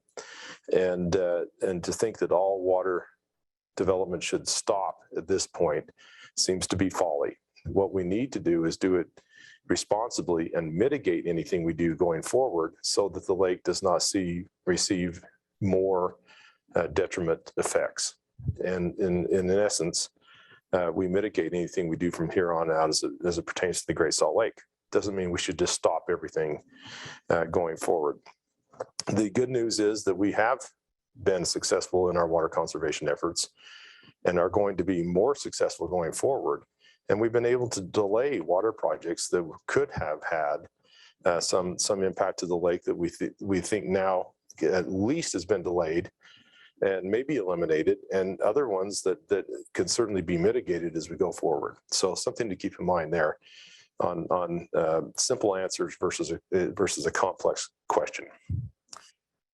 Back to water conservation, we at Weber Basin Waters certainly see water conservation as our largest and most sustainable future water supply and water development project. And that's why we're spending so much time, so much effort, so much money on that very thing. And for the northern Wasatch Front counties, it really comes down to the most important of the water conservation projects in Davis, Weaver, and Box Elder counties, which I believe is water metering for all water uses in the urban and suburban settings. You hear the term secondary water metering a lot. And that's one that is of utmost importance to us in our district. We feel that it's time to do statewide secondary water metering such that there's accountability for all users for all water that they're using in their household, whether that's out in the yard or inside the house. All should be accountable, and we all ought to be aware of how much we're using and how we could do better. It's very difficult to promote water conservation philosophies and tips to our users if they simply cannot see the difference in their usage. It's a simple matter of an informed customer is going to be a more responsible customer. We feel like it's time that we spend the $300 million at least in metering secondary connections throughout the state of Utah. Over half of those connections reside in Davis and Weaver counties alone. We know that. We are well on our way. Our district alone has spent upwards of $20 million already on putting secondary meters in, and we fully expect to spend much more going forward. There's an opportunity right now for the state with some federal funds to help immensely that statewide goal. And I would say that it is time to spend the money and to implement conservation programs in secondary metering so that we may experience that savings. The savings, which we estimate to be over 20% per capita throughout secondary water users in the state. And that's simply by just knowing, each of us knowing how much water we are using and being more responsible with its usage because we know. It also affords many more tools, such as a cap on how much water ought to be used in a landscape situation each year, and becoming more punitive on the pricing of that water. If the customer goes over that amount, we also have the ability to, in new settings, charge by the gallon if we need to, in order to further promote the idea that water usage must be done responsibly. So as we go forward, we're hopeful that our water conservation programs will yield more water, reduce our per capita use, and delay water projects. I don't know a water manager in the state any longer who thinks that the priority ought to be developing water projects out of turn. Having said that, when we do have to go there and our population does demand it, and our citizens demand it, then we'll need to do the water development responsibly and with mitigation to any effects on the Great Salt Lake. We all are going to continue to reap the benefits of having an inland sea, a saline lake on our population's doorstep. And so many things are related to it. We're going to hear it in this conference over and over again about the related hydrology, related weather patterns, related air quality, and all that goes into the efforts that we desperately need to do to make sure that we maintain our Great Salt Lake. With that, I really do appreciate the opportunity to address you today and hope that we can have many, many more discussions in the future. Thank you. Next, we would like to welcome to the stage Laura Vernon, the Great Salt Lake Coordinator from the Utah Division of Forestry, Fire, and State Lands. Go ahead and advance to the first slide, if you would. Good morning, everybody. My name is Laura Vernon. I'm the Great Salt Lake Coordinator for the Division of Forestry, Fire, and State Lands within the Utah Department of Natural Resources. I wanted to extend a special thanks to Speaker Wilson for having us here today and to all of you for taking the time to learn more about the Great Salt Lake. I wanted to kick off the solutions-oriented phase of the summit by excitedly saying that my presence here today is proof positive that strides are being made to protect the Great Salt Lake. After several years of requests by a range of entities and recommendations made by some newly released reports I'll tell you about in a bit, funding was allocated during the 2021 legislative session for the first ever Great Salt Lake Coordinator. And I've been busy in this role since July of 2021, and I wouldn't have it any other way. And I'd like to tell you why. So if you take a look at the figure here, You'll notice that there's an array of entities that have managing, permitting, and research responsibilities on the Great Salt Lake, and I get to work with them all. That includes 7 different Department of Natural Resource divisions, Department of Environmental Quality divisions, and plenty of federal agencies. I also get to work with local governments, universities, advocacy groups, and industries that comprise the Great Salt Lake community. Each of these groups have different mandates, missions, and objectives. And they're all interested in protecting the Great Salt Lake. And I love the synergy that's happening right now around the lake. Diverse groups of people uniting to protect and preserve the Great Salt Lake. Working with all of these groups is fascinating and tricky at times. As you've heard today, the Great Salt Lake ecosystem is complex, but so are the groups that work to protect it. There is no one entity that's in charge of the Great Salt Lake. All of the groups that you see here have a range of roles and responsibilities. For this reason, it's vital that we call on the strengths of all of them. At Forestry Fire and State Lands, for example, we manage the bed of the lake, the bed of the Great Salt Lake. In accordance with the public trust, we're tasked with balancing uses against navigation, fish and wildlife habitat, aquatic beauty, water quality, all in the interest of the public's health, safety, and welfare. Forestry Fire and State Lands does not manage the water that flows into the lake or the wildlife in and around it. Those responsibilities fall to other agencies, and it's up to me, and I would argue it's up to all of you here today, to work closely with them to meet the needs of the lake. Over the last 10 years, I have worked closely with these groups you see here and others to highlight the importance of the lake. As you've heard from Representative Hawks, Don Leonard, and Dr. Skyles, we now can clearly articulate the importance of ensuring the sustainability of the Great Salt Lake. So what are we up to? Since 2019, many great minds have been contributing to what I'd like to call my marching orders to protect the lake as the Great Salt Lake coordinator. The Great Salt Lake Advisory Council has been largely responsible for convening some innovative thinkers to discuss how meaningfully we can bring water to the lake. These recommendations and strategies come in the form of 2 recently completed reports. Number 1, water strategies for the Great Salt Lake, and number 2, recommendations to ensure adequate water flows to Great Salt Lake and its wetlands. As Don mentioned, in 2017, the council crowdsourced a list of 72 ideas to get water to the Great Salt Lake. Nothing was off the table. The list was distilled down and prioritized to 12 strategies. The leaders in the Utah water law and policy conducted a legal analysis and technical review of these strategies. And what they gave me was a house that illustrates how we can practically and successfully bring water to the Great Salt Lake. The house starts with a foundation. If we don't have a strong foundation, we don't have a solid house. By allowing water right holders the legal right to control conserved water, quantifying the amount of conserved water and shepherding it to the lake, will have a strong foundation to build upon.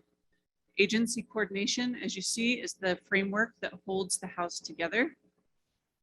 And finally, the operational and tactical strategies are the rooms in the house or the distinct opportunities to incentivize, conserve, and preserve. As was also mentioned earlier, the HCR 10 report was developed in response to a 2019 concurrent resolution to address declining water levels of the Great Salt Lake, passed by the legislature and signed by Governor Herbert. The Wise and Water Savvy Steering Group convened for this project gave me a honeycomb. So now we have a honeycomb and a house to guide us in our efforts to protect Great Salt Lake. The honeycomb's 7 focus areas organize 16 strategic opportunities identified by the steering group that could bring water to the lake. Within the 16 opportunities, there are 60 specific recommendations that address the opportunities, and you can learn more about them on the Great Salt Lake Advisory Council's website, Forestry Fire and State Lands website, and there are executive summaries here at our table today. As a result of these reports, several projects have been put into motion, and you'll hear about a few of them in the following presentations, but I just wanted to highlight a few of them that are recommended in one or both of the reports that I just mentioned. First off, we have a groundwater project underway. During the last legislative session, a request for appropriation was made to better understand how groundwater flows affect Great Salt Lake and its wetlands. Funding was allocated to the Utah Geological Survey, and they have entered into a partnership with the U.S. Geological Survey to better quantify the contribution of groundwater to the lake and better understand how changes in infiltration and runoff impact groundwater and shallow aquifer flows. This project is underway now and will take place over the next 2.5 years. And now on to highlight public education and outreach efforts. As you may have heard, the governor's budget recommends $600,000 this year to update Forestry, Fire, and State Lands 2013 Comprehensive Management Plan. And this plan, for the first time ever, looked at how Great Salt Lake resources are impacted at a range of lake levels. However, the plan only considers low lake levels down to an elevation of 4188. And given how close we came to that elevation this fall with a new low of 4190.2, we need to further consider the impacts from even lower lake elevations and develop management strategies to look beyond the elevation of 4188, sadly. And in addition to updating the CMP, we'll be updating our mineral leasing plan and ensure a sustainable mineral industry. As we've seen today, Great Salt Lake mineral production is important to the Utah economy, and it's an asset we don't want to lose. But in addition to updating the comprehensive management plan, we've also requested $250,000 for education and outreach. Increasing education and outreach on the importance of Great Salt Lake is a priority recommendation in the HCR 10 report, and it's vital if we want to have the public support for future efforts to protect the lake. You know, this spring, my mother saw me on TV in an interview talking about the lake, and she said to me, I had no idea that the lake was in such a bad place. And Speaker Wilson alluded to this as well. He said he knew the lake was low, but he didn't know the dire consequences of the drying Great Salt Lake, what those impacts would be. It's clear from my conversations that there are plenty of opportunities for increased outreach and better communication about the lake. It also appears that there's an opportunity for better communication with my mother, and I'll be working on both of those in 2022. One specific an education and outreach effort that's currently underway is a Great Salt Lake dashboard. Together with the U.S. Geological Survey, we're developing an online tool that we all can use to learn more about the real-time stream flow, water quality, water body elevations in the Great Salt Lake Basin. This will help Great Salt Lake stakeholders understand and anticipate the potential changes to the lake and within the watershed and adjust their operations accordingly. I look forward to rolling this tool out to you all in the spring. I could go on generally about the progress being made within the rooms of the house and the bits of our honeycomb, but there are several folks here today that are leading the way and making progress to bring water to the lake, and I'd like you to hear about the efforts straight from them, with strategies like huge investments in secondary water metering, as you just heard from Tage Flint, or strides in agricultural water optimization, such as split season leasing and a new in-stream flow bill that will be brought before the legislature this session, presented by Representative Ferry. We are well on our way and we're making progress. We're also finding better ways to integrate conservation and water planning into land use planning decisions as our communities change and grow in Northern Utah. So to wrap up, and as you have gleaned from the discussions today, there is no silver bullet. There is no one answer to ensure the sustainability of Great Salt Lake. It's going to take an array of innovative and potentially difficult solutions. And we are rolling up our sleeves and getting to work, but we need your help as well. It's going to take everyone in this room, your colleagues in mind, your families in mind, to make decisions that not only preserve the lake, but enhance the outstanding features the lake brings to our state. We owe it to the lake and we owe it to ourselves to keep the lake great. Thanks for your time, and let me know anytime if you have questions. Now it is our pleasure to listen to a panel discussion on the role of water conservation and water planning in preserving the Great Salt Lake. Our panelists will include Laura Briefer, Director of the Salt Lake City Public Utilities, Candace Haasemeuter, Director of the Utah Division of Water Resources, and Matt Olson, Assistant Manager of the Jordan Valley Water Conservancy District. Our moderator for the panel will be Marcel Shoup, Director of the Saline Lakes Program with the National Audubon Society. Thank you. Well, my name is Marcel Shoup, and I'm the Director of the Saline Lakes Program for National Audubon Society. And I'm very pleased to have this chance to participate in this amazing session today to talk about Great Salt Lake, the challenges and the opportunities. And I'd like to express my thanks and our thanks to the speaker for organizing this event. I have the pleasure to introduce and moderate the panel today. And our panelists include, and the panel today is to talk about the role of water conservation and water planning in preserving Great Salt Lake, and particularly water conservation and water planning as it relates to municipal and industrial water sources. Our first panelist is Ms. Candace Haasemeuter. She is the director of the Division of Water Resources for the Department of, or for the state of Utah. And she has been in a number of roles within the division over the last decade. And for those of us who've had the opportunity to work with Ms. Haasemeuter, we know that she brings a great deal of passion to solving water challenges for this state. And that includes the efforts that she led around helping us develop a framework for water banking and pilot programs for water banking. Thank you. We also have Ms. Laura Briefer. She is the director of the Salt Lake City Public Utilities Corporation.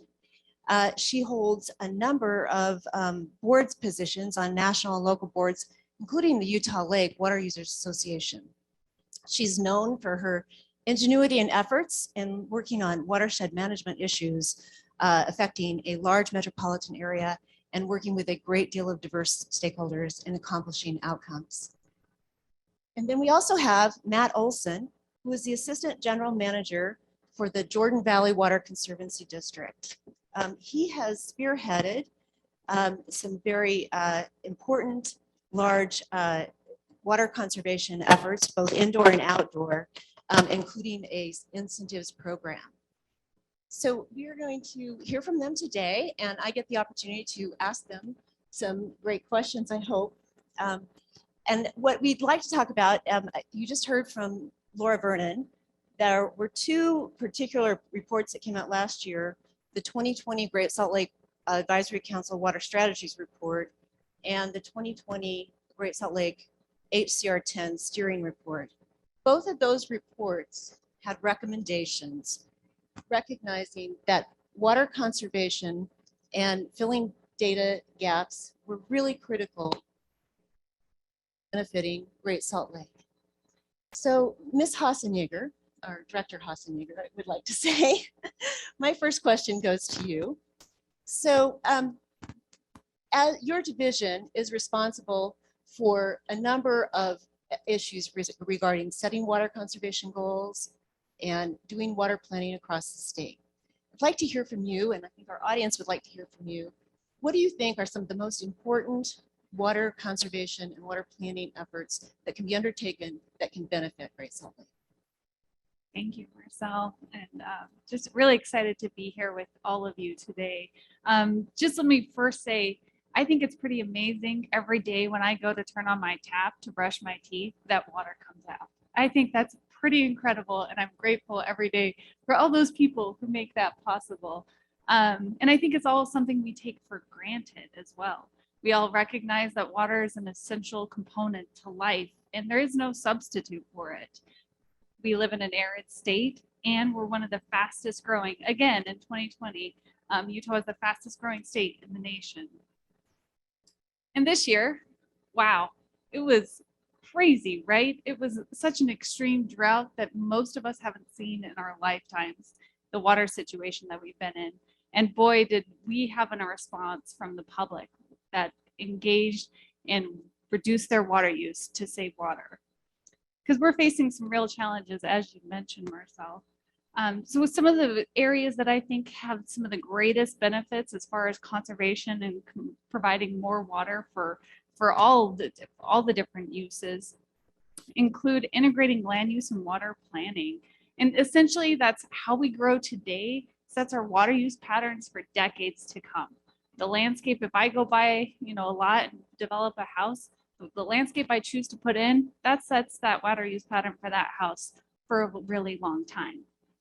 And so by doing this, there's a significant opportunity to reduce municipal and industrial water consumption by integrating the land use and water planning. And it's interesting, most of the time people think, well, don't they do that already? Don't they already talk? And the reality is they're really siloed in what land use planners and the water planners don't talk too much. And so it's really important that we change that.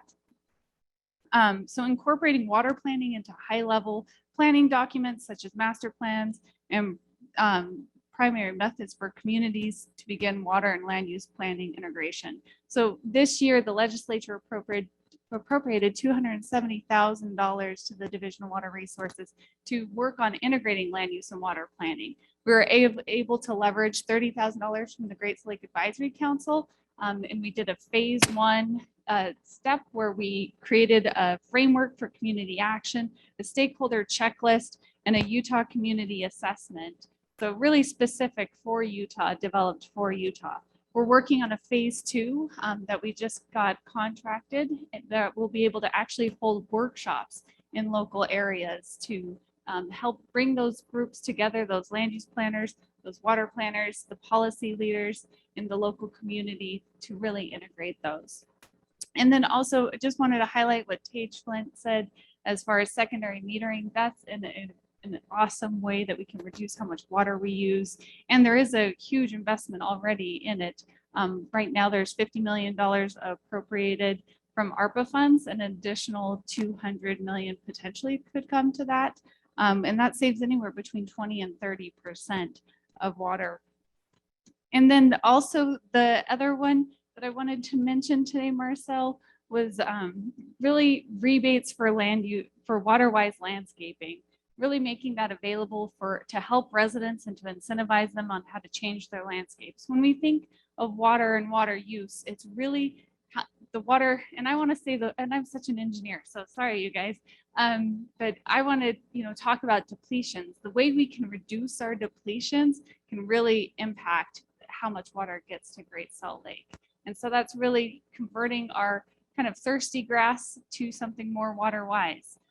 And it can be lush and it can be green, which you can go to Matt's conservation garden and he can show you around to see those.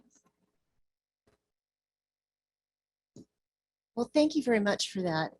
I'd like to turn now to Director Briefer. You led one of the working groups in the HCR steering committee that focused on integrated water planning for the Great Salt Lake watershed and data gaps. Can you tell us a little bit more about what that really is and how in the world that could help Great Salt Lake?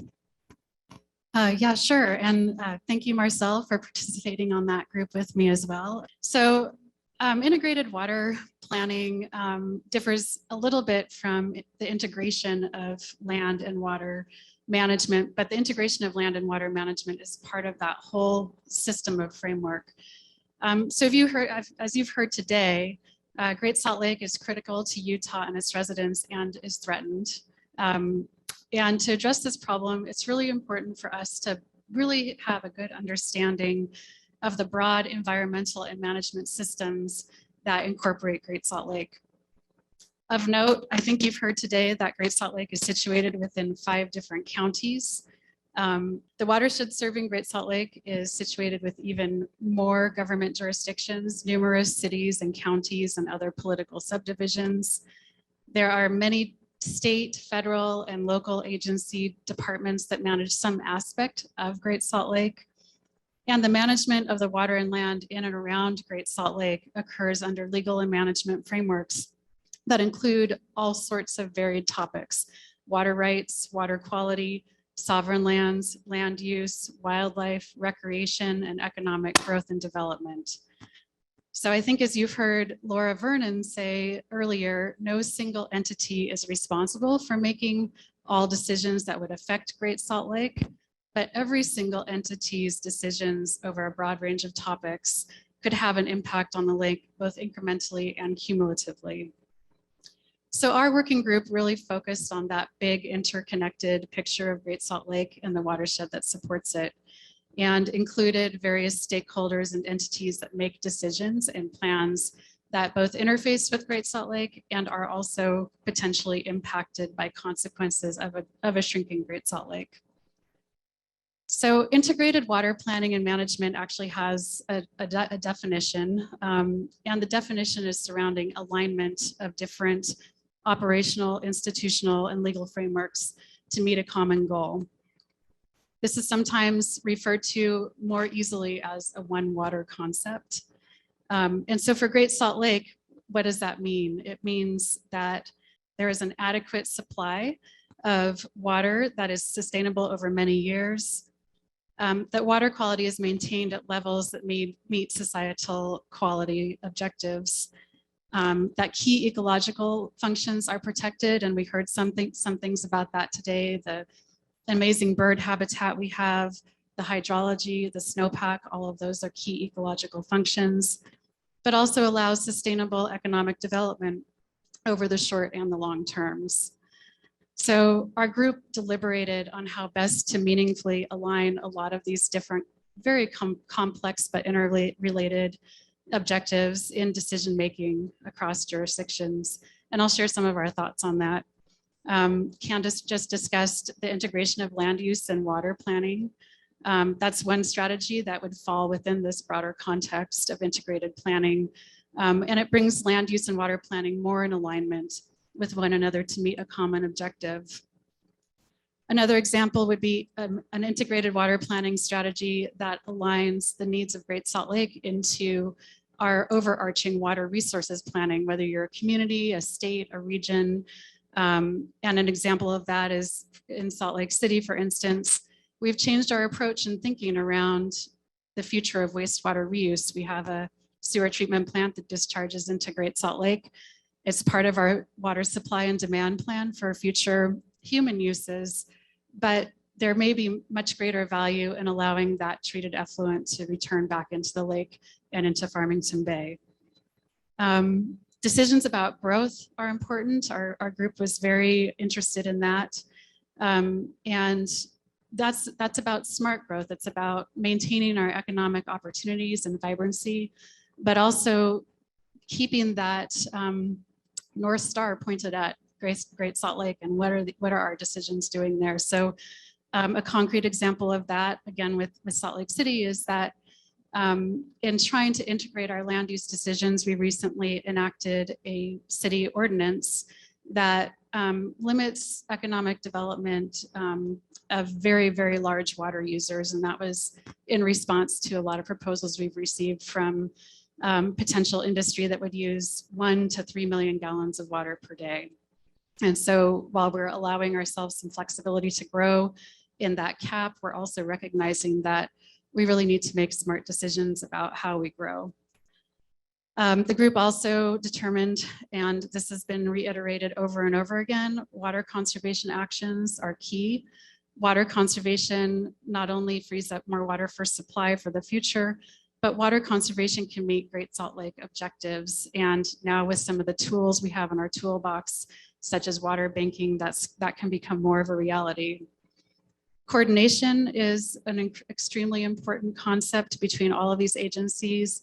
And I really liked the chart that Laura Vernon showed in her presentation that kind of showed that wheel of all of the different entities involved and her role as Great Salt Lake coordinator in working with them.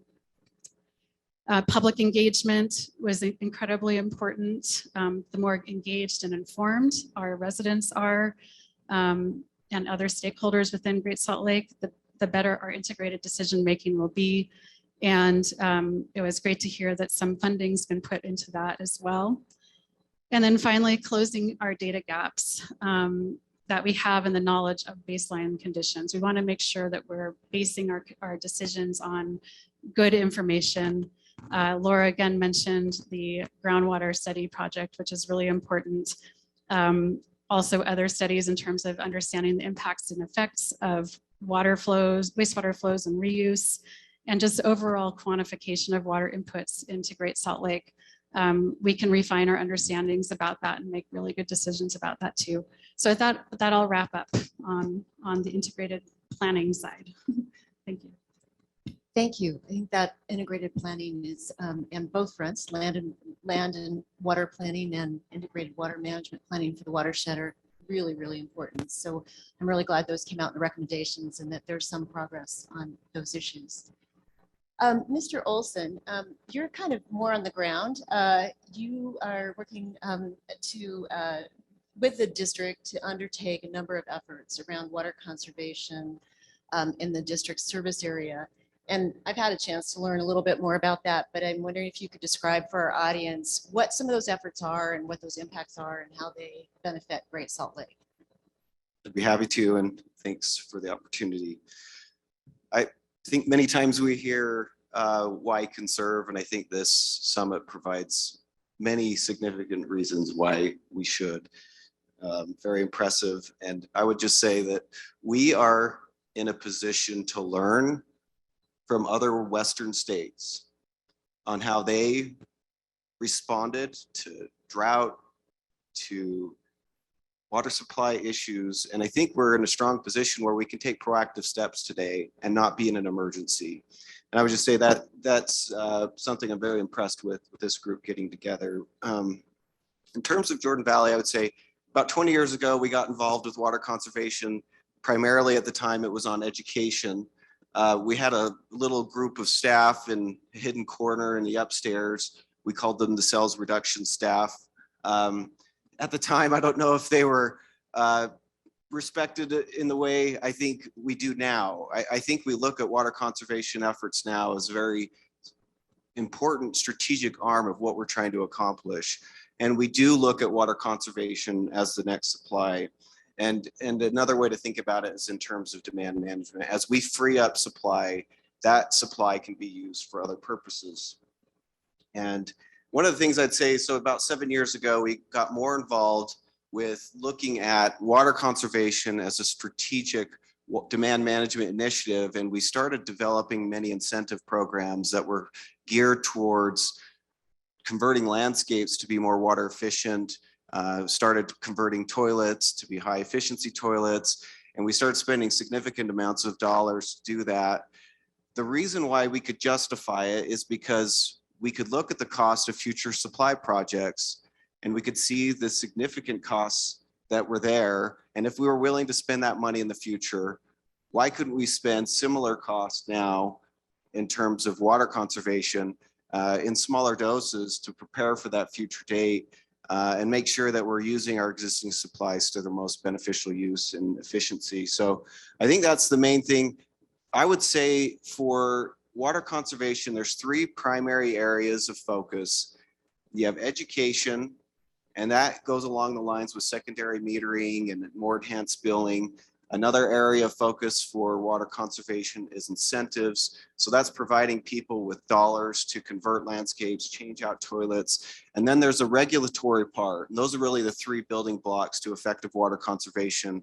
And when you look at regulatory, I'll say is as we worked really hard with our member agency or member cities to develop some of these water efficiency programs. You've probably heard of some of them like Local Scapes Rewards and Flip Your Strip. We were surprised as we started doing that, that often some of our city codes were not accommodating to water efficient landscaping. Also, some of our homeowners associations would actually put liens against properties or charge fees or whatever to homeowners that were trying to take steps to become more efficient. So I would say this group, I understand, is a lot of policymakers, and I would say in that space, look at opportunities to provide less constraints and barriers in terms of effective water conservation practices.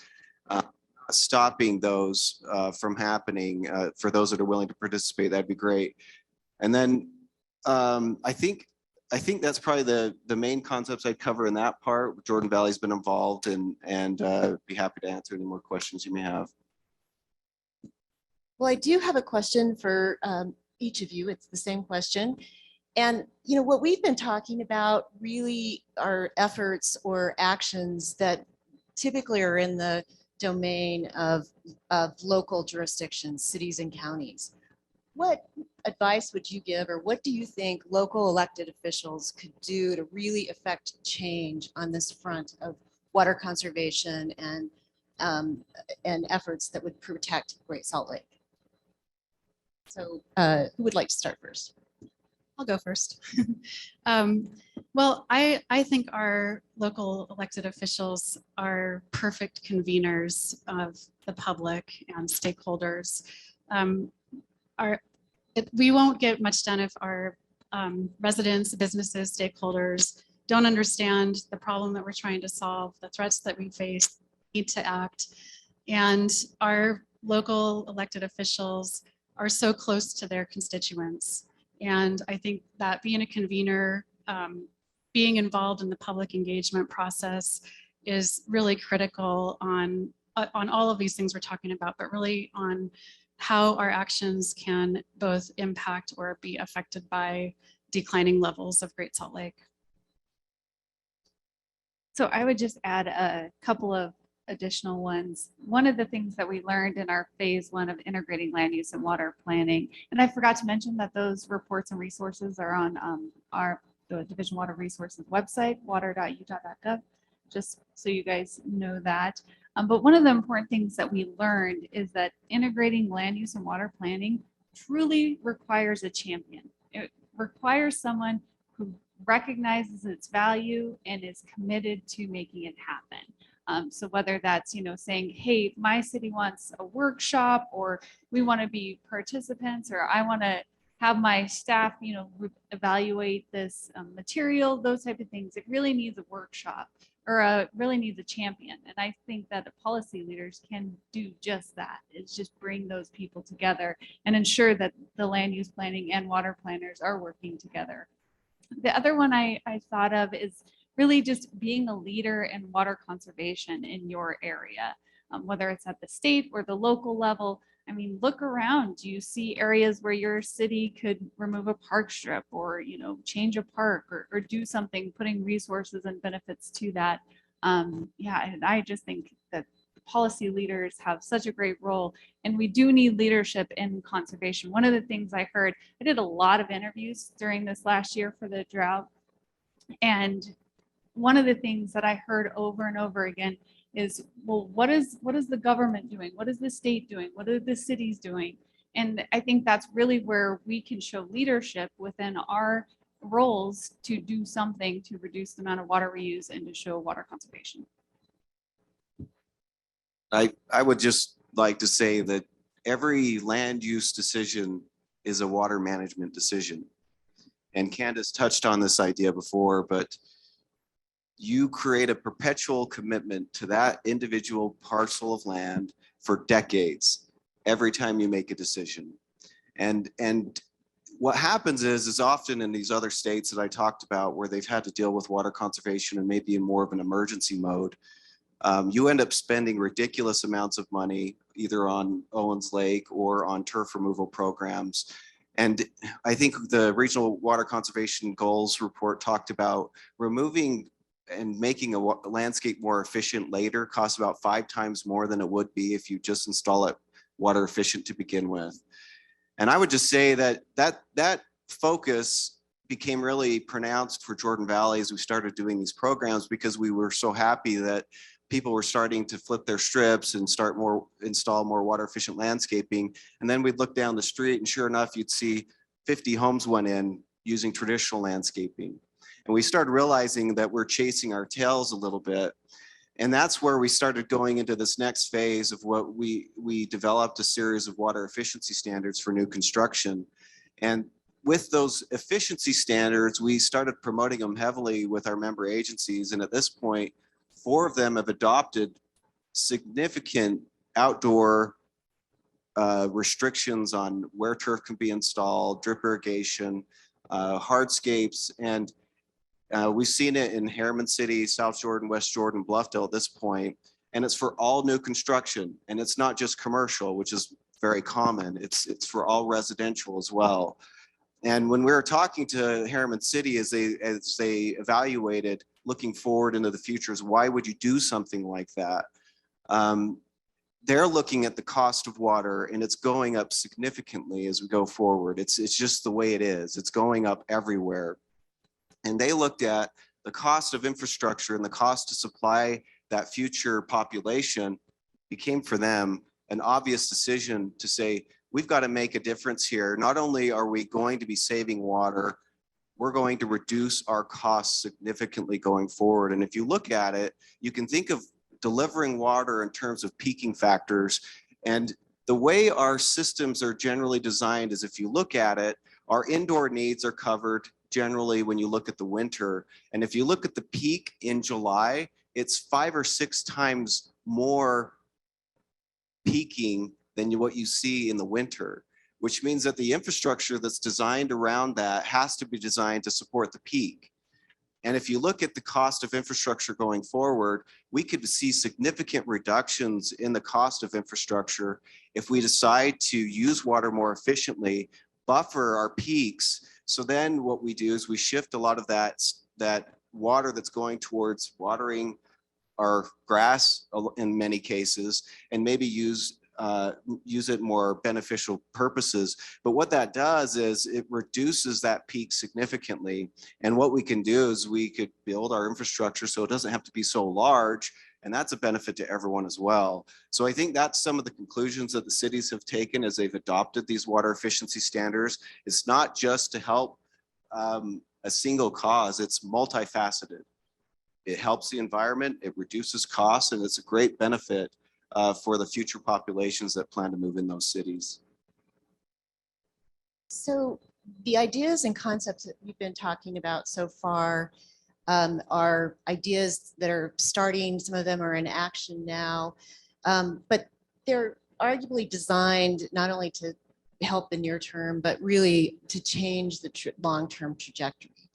But we know next year, next summer, unless we continue to have the kind of precipitation we have, that Great Salt Lake is right on the teetering edge. I guess what I'd like to know from the speakers, if you have any ideas, what actions or policies would be to actually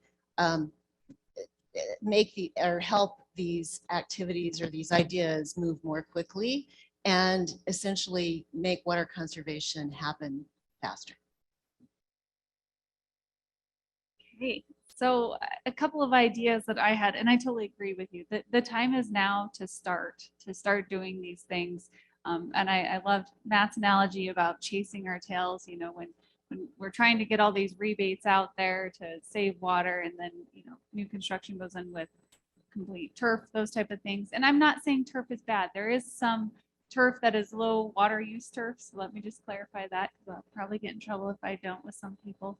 But I think one of the things we can do right now is start integrating land use and water planning. Bring your water use planners and land use planners together and start that conversation now. I also think that education plays a great role in it. As Matt said, it's one of those tools, one of the legs in the stool of water conservation is, educating. And I think not only just on water conservation, but also on Great Salt Lake and the importance of Great Salt Lake. I would just say along those same lines, if you're at a city, maybe go knock on one of those doors that is on the other corner of your office administration building. And if we could have our planners and our water folks talk a little bit, I think what we may find is that discussion and could be very fruitful. And I would also encourage everyone to take a good look at their landscape ordinances. I think it's an opportunity for us to evaluate whether or not what we're requiring is purposeful, and if it's providing the value that we're expecting it to. I think in many cases we're forcing landscaping style are unsustainable. And if that's the case, I think it's a good opportunity for us to make some corrections. If you're interested, I know that many of the large water conservancy districts have developed model landscape ordinances, at the very least some water efficiency standards that you could take a look at, where we've evaluated landscape ordinances throughout the West and seen what works, what doesn't work. And we've designed them in a way that we think would work for most of our cities and locations around us. So. Out there that we hope people Can I? say Another something? thing? Yeah. I just want to say, and I'm really, first of all, Mayor Mendenhall from Salt Lake City is here. Mayor Wilson from Salt Lake County is here. Our City Council Chair, Dan Dugan, is here. And this touches on what I think cities and counties and other entities can do, and that is provide leadership for the issue. And, you know, cities and counties work together a lot of the time. We develop models, share ideas with each other through various venues. And we work with the conservancy districts as well, and with Candace's group.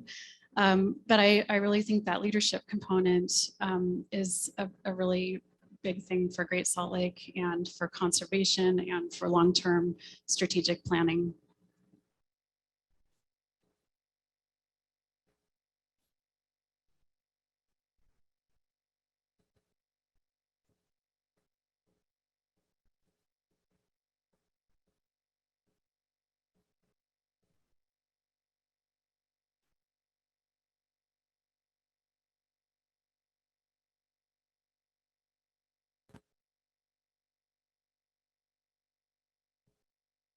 Yeah, thank you.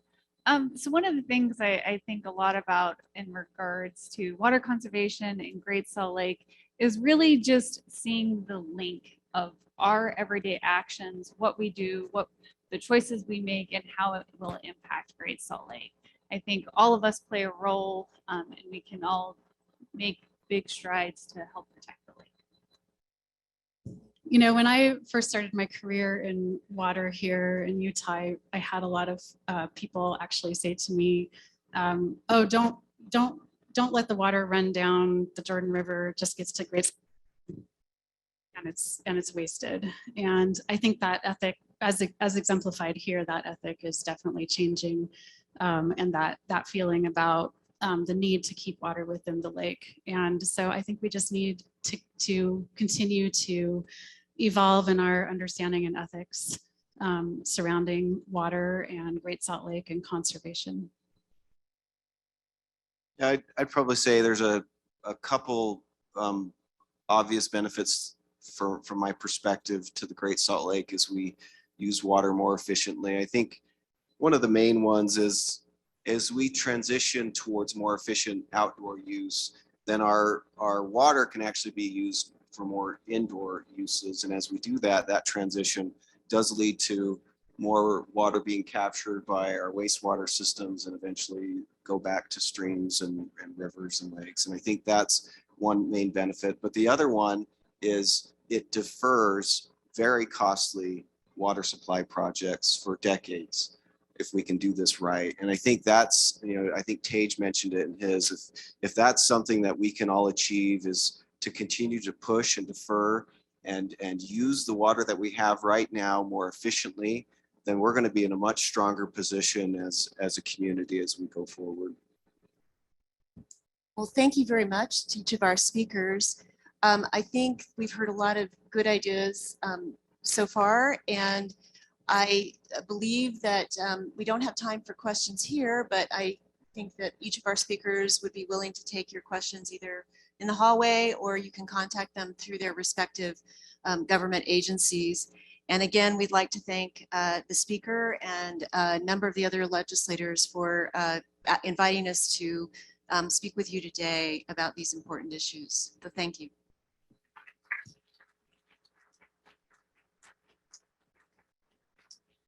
Ladies and gentlemen, next it will be our pleasure to hear from Representative Joel Ferry with the Utah House of Representatives.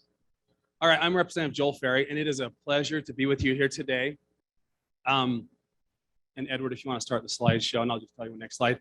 But if I could have, we are like at the very end of the show today. So if I could have everybody stand up, let's do a little stretch. It's like seventh inning, it's actually like ninth inning stretch. So this is an extra stretch. Okay, stretch it out. I want everyone loose and limber for this presentation because it's that important. But I want everybody, if you're great, just single great grandpa was a farmer, I want you to stay standing. Okay, there's a few people who sat down. Any of your 4 great grandpas, if any of them were farmers, stay standing. Now, what about your grandpa? If your grandpa was a farmer, stay standing. Or rancher, if he was employed in full-time agriculture production, stay standing. Okay? Now, what about your dad? If your dad was involved and derived his income from full-time agriculture, stay standing. Now, about you. If you derive your income from full-time agriculture, stay standing. Okay. This is the direction. Now you can sit down. Thank you. Good job, guys. This is a indication of the direction of the state of Utah and the people here in our state. Will you go to the first slide, Edward? Next slide. Okay. When Brigham Young and the Mormon pioneers first came to the valley in 1847, that was 175 years ago, the first thing he did was mark the temple site. The next thing he did, he diverted City Creek to loosen the soil so they could plow and plant.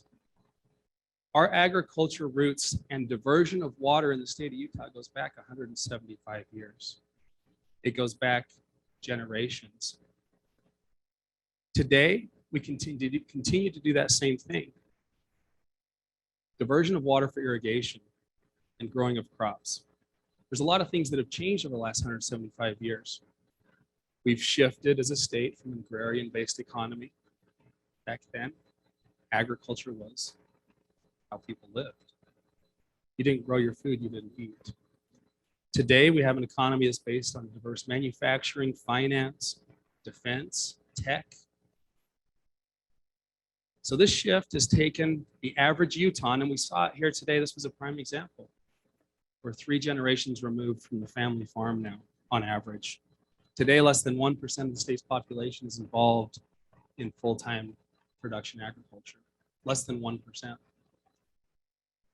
So what does that mean?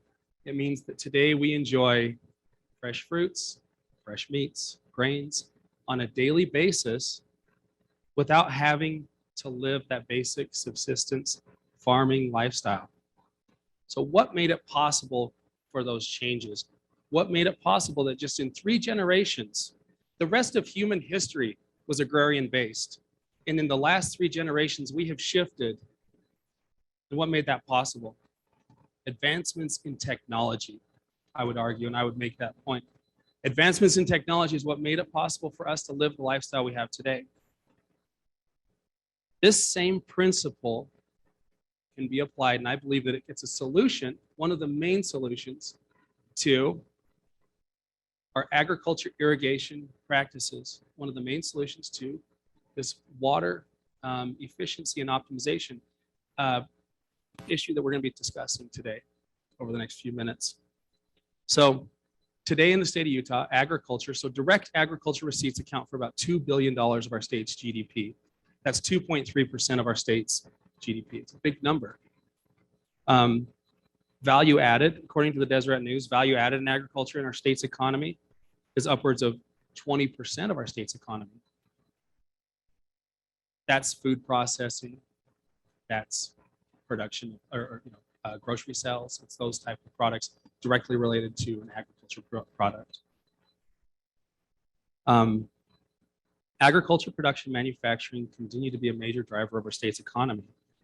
So to produce the best beef, alfalfa, corn, cherries, peaches, whatever it may be, it takes a lot of water. Agriculture-related diversions in the state of Utah make up about 80% of all diverted water in the state. So agriculture uses 80% of the water. On the Great Salt Lake and the Great Salt Lake drainage, that number is lower. We have a much larger urban population. It's closer to 65%. But still, it's a significant number. And with big numbers like that, I believe there's big opportunity for improvement. And just like when the Saints first came to the Salt Lake Valley in 1847, my ancestors moved to the Bear River Valley in 1892. They helped build Cutler Reservoir and divert the Bear River. That began to divert the water into the fertile Bear River Valley and irrigate those farms. Today, I'm now the 5th generation that's on that farm, our family farm, full-time. And we've been farming on the same land for over 120 years. So with our historic water rights, with priorities that date pre-statehood, so they date before 1896, farms like mine established the basic foundation for Utah's water allocation on the Bear River, on interstate waters like the Colorado River and other interstate water compacts. So when you think about it, why does Wyoming get such a small portion of the Colorado River compact? Because, and why does California get so much? Think about where that water originates. Why is that? It's because of agriculture. Even today, a majority of California's Colorado River allocation goes to agriculture production. So these historic agriculture rights have paved the way and enabled the transition of water from ag use to municipal and industrial use. They've created the foundation for Utah's population growth and prosperity. So in other words, without agriculture, we would not have this lifestyle we have today. So if we want to continue to prosper as a state, we must recognize the importance that agriculture plays in our culture, in our economy, and to the environment. But today, we're at a tipping point. There are competing interests for the scarce resource. Every day, more and more houses are built, where once we had productive farmland, or in places where, in the desert, where we never did irrigate store. And the calls grow louder every day I hear them to ban the growing of alfalfa for export, to stop inefficient irrigation practices.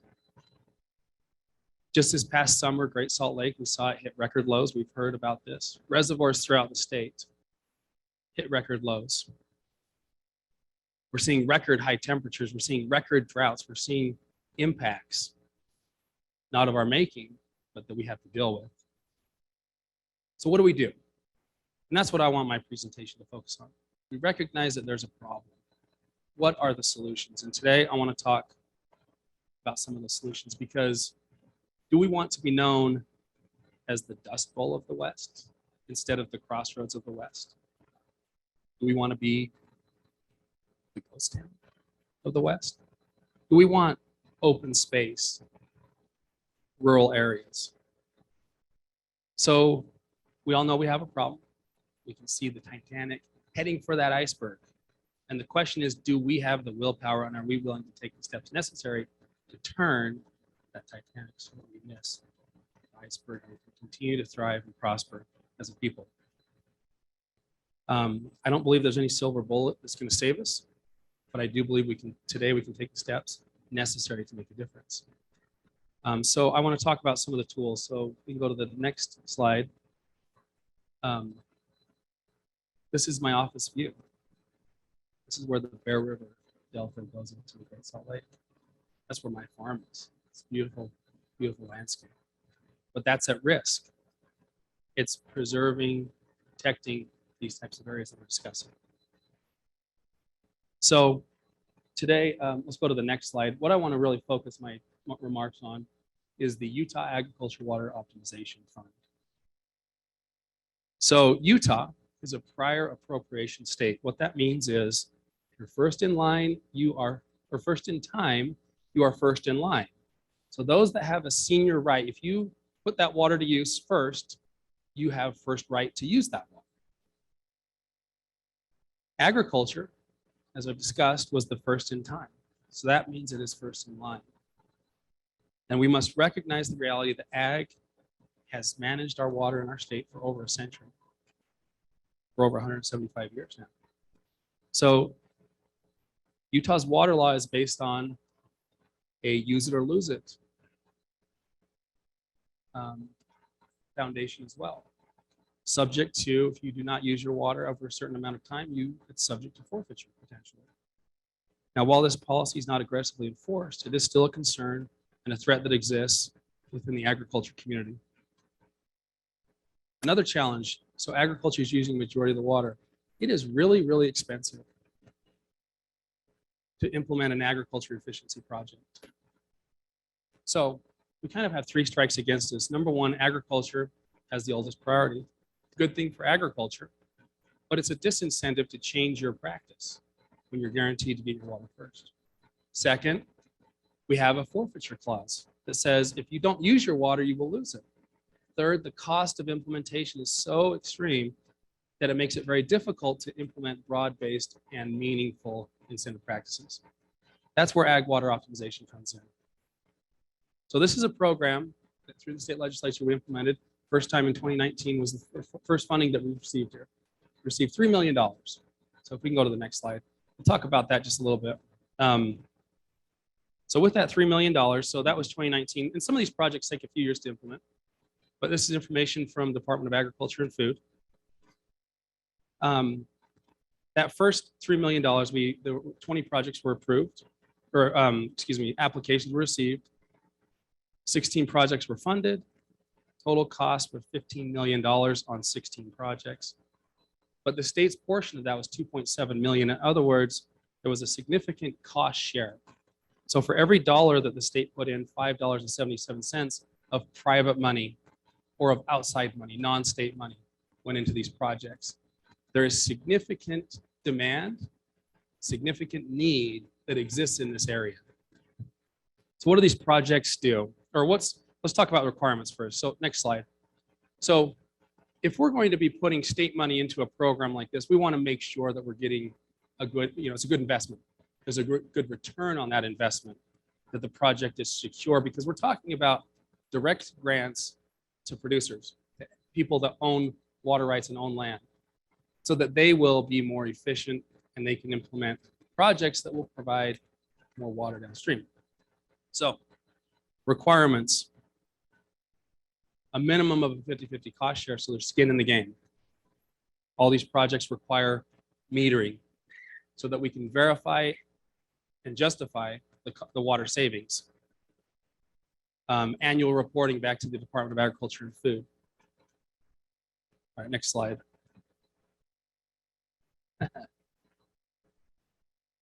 Old technology. So what kind of projects are we talking about? So for those of you that don't know, this is how your great-great-grandpa would have irrigated. It's still how a lot of us irrigate today. Well, those are siphon tubes.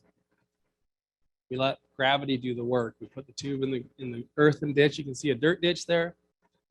Tube in, run it down, and it irrigates the field. That's old technology. All right, next slide. What are some examples of new technology? Center pivots. Now, in any form of irrigation, there's pluses and minuses. A lot of times when we go to center pivot irrigation, you see increases in evaporation. But what you do see every time is reduction in diversion.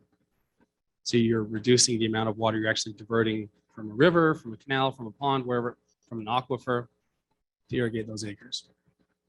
Let's go next slide. So another system on these, so in my area where we're flood irrigation, is we do a pipe and riser. So you eliminate the need for an earthen ditch.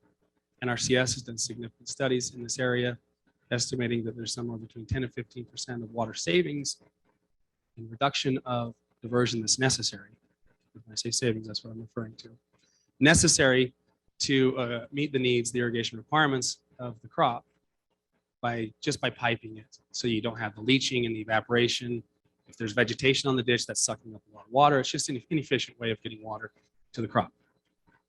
So you basically eliminate the ditch, put a pipe in, and the water bubbles up out of the pipe. Again, no electricity, no energy is needed. It's gravity flow, but it's a very efficient process. All right, let's go next slide. Drip irrigation. So here we see on the left, you'll see the installation of drip irrigation. So it's a little tape that has little holes in it. You pressurize the water within that tape and it just drips out. On the right, you can see how the water is just in a little narrow row right where the drip tape is. You see that? Super efficient way of irrigating. There are other means and other methods constantly being explored in our agriculture sector. Let's go to the next slide. Laser leveling is another great example. So laser leveling is, I think, especially in our lower basins, the lower drainages, a fantastic way to continue to irrigate because you're still getting the benefit of aquifer recharge, of return flows. So there's an environmental and wildlife benefit there, but you can make it super efficient. So if you look at the photo, so on the left, that's a typical laser level. On the right, that's the actual irrigation water. You can see that's a half-mile run, and look how even that water is coming down the field. It's fantastic, super efficient. Pushing efficiency levels similar to center pivot without the evaporation. So there's a lot of different methods that can be employed. Another method that Utah State University, as well as some private individuals are looking at, is something called surge irrigation. Flood, stop, flood, you know, it's a really unique and new technique that's being developed right here in the state of Utah. Interesting fact, Utah was actually the first on any sort of broad-based level. Utah was the first place in the United States that implemented diversion of water for irrigation. We're kind of the pioneers in that area, literally. Okay, let's go to the next slide. So,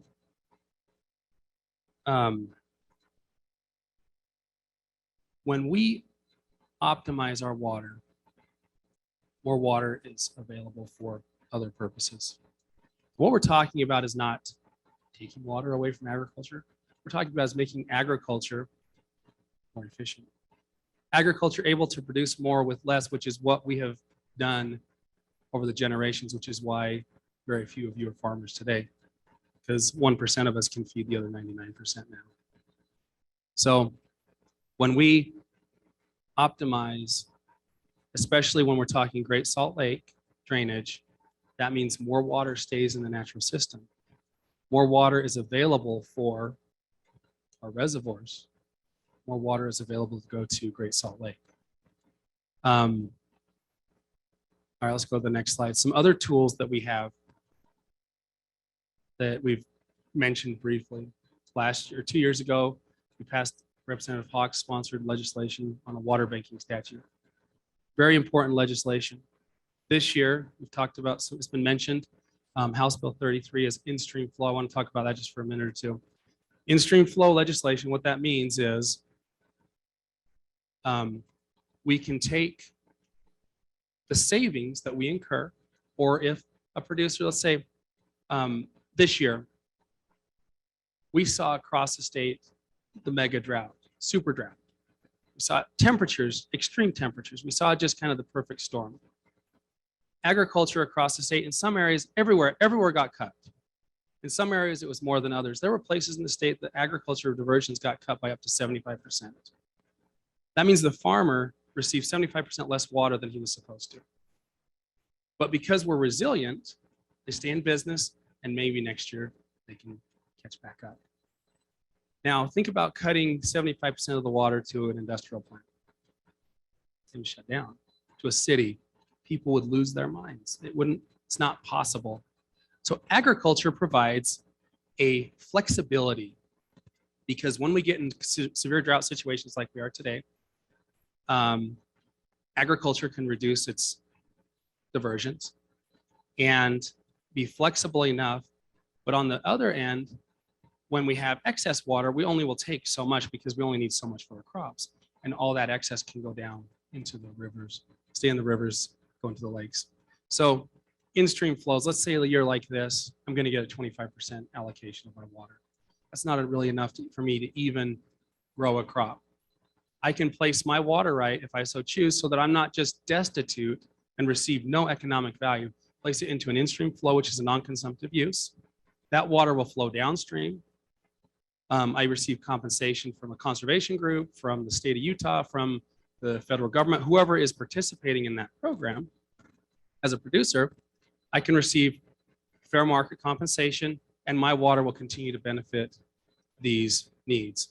This is going to be one of the greatest tools that we have available to benefit the Great Salt Lake. Now, it's not going to be the silver bullet, but when we start to combine this with ag water optimization, with water banking, with conservation easements, all of these things combined make a difference. the cumulative impact makes a difference. So this in-stream flow legislation will come up this year. As I said, I'm the sponsor of that legislation. It's gone through the task force. We're working it through, and it is I believe it's a fantastic piece of legislation that's really forward-looking and will make a difference to the Great Salt Lake. Conservation easements, that's another one, especially when we look at the lower stretches, the lower valleys. Think about getting the water, when a farm has water, they will vigorously defend their water right. And they will pull that water to their farm. Now, if that farm is protected in perpetuity, it will always be there and it will always call for their water. And when that water is on that farm, the return flows, the aquifer, the drainage, all goes downstream. And when it leaves, goes right to what we're talking about, Great Salt Lake and our lower river systems, the Jordan, the Weber, the Bear. These are all important and critical tools that we have at our disposal. Now, what do these tools require? This is the crux of the discussion today. They require an investment. So an investment from the people of Utah, an investment from our state legislature. And we've committed and we've sought after significant investment this year. We have a windfall from the federal government with the ARPA funding. We're looking for a significant investment, but I believe that it's going to take even more. It's going to be a long-term investment. And truly, if we want Utah to remain the best place in the country to live, the best place in the world to live, we've got to make those investments today. And we've got to take that long approach. Just like when our forefathers first came and they saw the potential that was here, we now need to take those reins and see that potential and move forward as well. We can go to the next slide. The opportunity to be able to serve and to have these discussions is fantastic. Thank you. It's been a pleasure.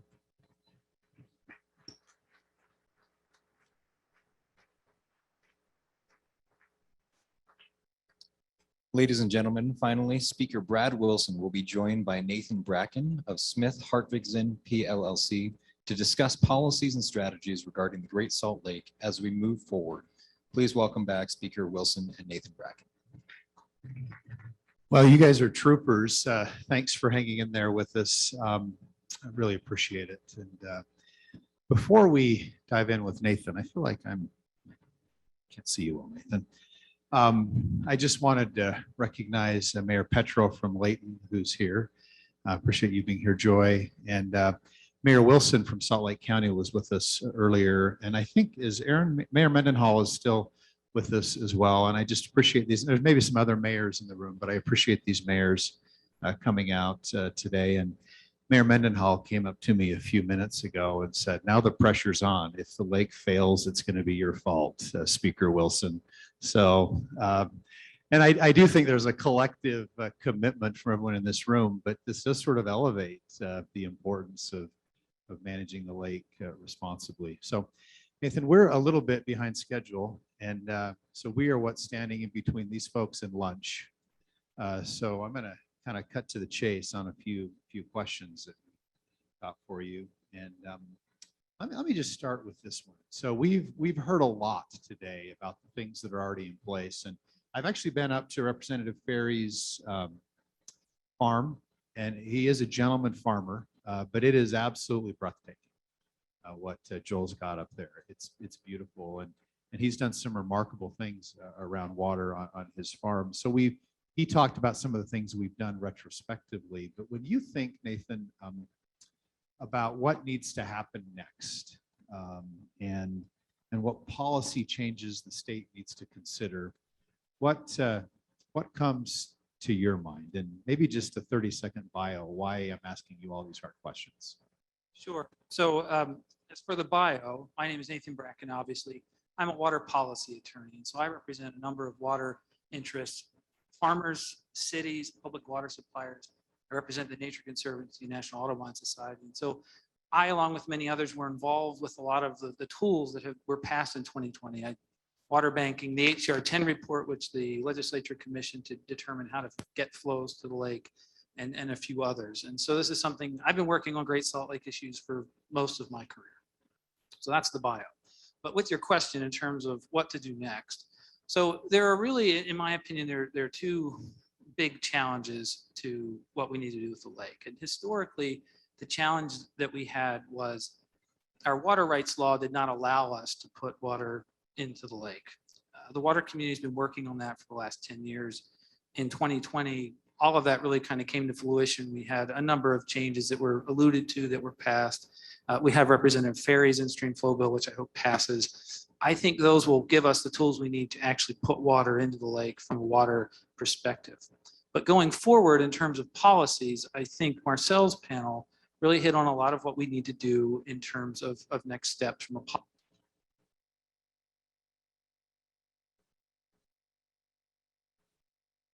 And so, for instance, those of you who are local government officials and if you're part of a land use entity, you're probably doing some type of general plan to specify where certain development should go in your community. Chances are your general plan is not accounting for water. And that was one of the things we identified in our HCR 10 report is think about water when you're doing your general plans. Matt also mentioned on the discussion, water efficiency ordinances. It's always cheaper to do these conservation things proactively. And the reality is in our state, you're going to have to do it one way or the other. You could either do it voluntarily, proactively while it's cheaper, or you could do it retroactively when you're forced to because you've run out of water.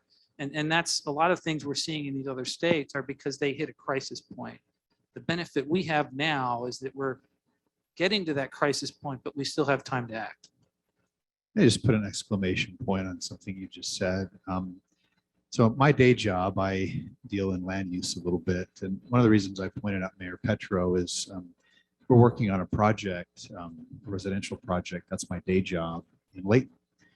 And of all the cities that we work with across the state, Layton's probably been the most, trying to find a complimentary word, most enthusiastic about water-wise use. And I actually do mean that as a compliment.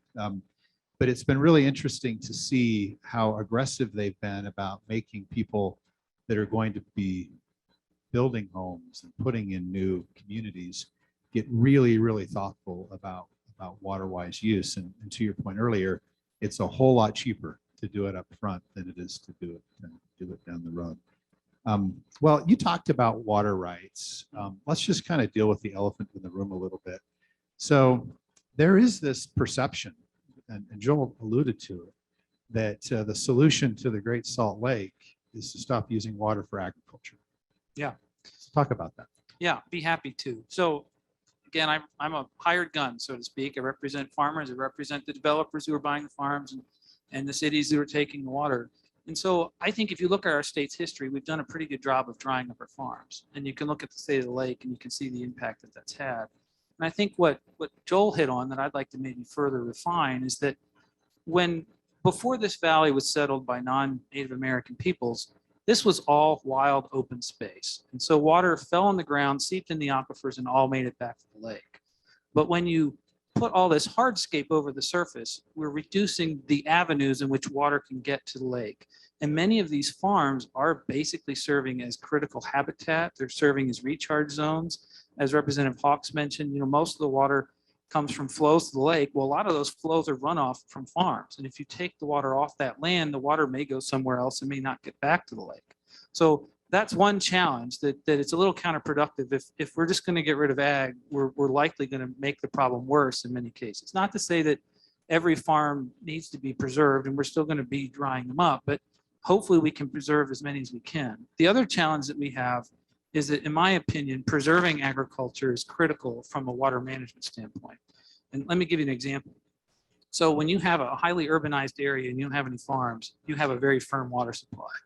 And so if you have a very significant drought like we're in now, those cities have relatively little tools, at least compared to a farmer, to reduce their use. And Representative Ferry and I were having this exact conversation.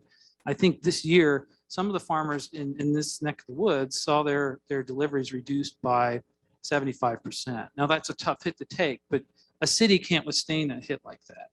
Now, with water banking, which is a tool that allows us to be essentially more flexible with how we use our water to front load all the approvals so that we can kind of flip the switch and move water from one use to another very quickly. We could potentially do a water bank or another agreement with the farmer that says, hey, in good years you farm, but when it's a bad year and it's maybe not economical for you to farm because you've lost 75% of your water, give us that extra 25% to put in the water, benefit the lake. That option goes away entirely without farms. Yeah, that's a good point. Well, and I think one of the things that I didn't understand fully until you tried to explain it to me multiple times, but this valley does look very different than it did 175 years ago.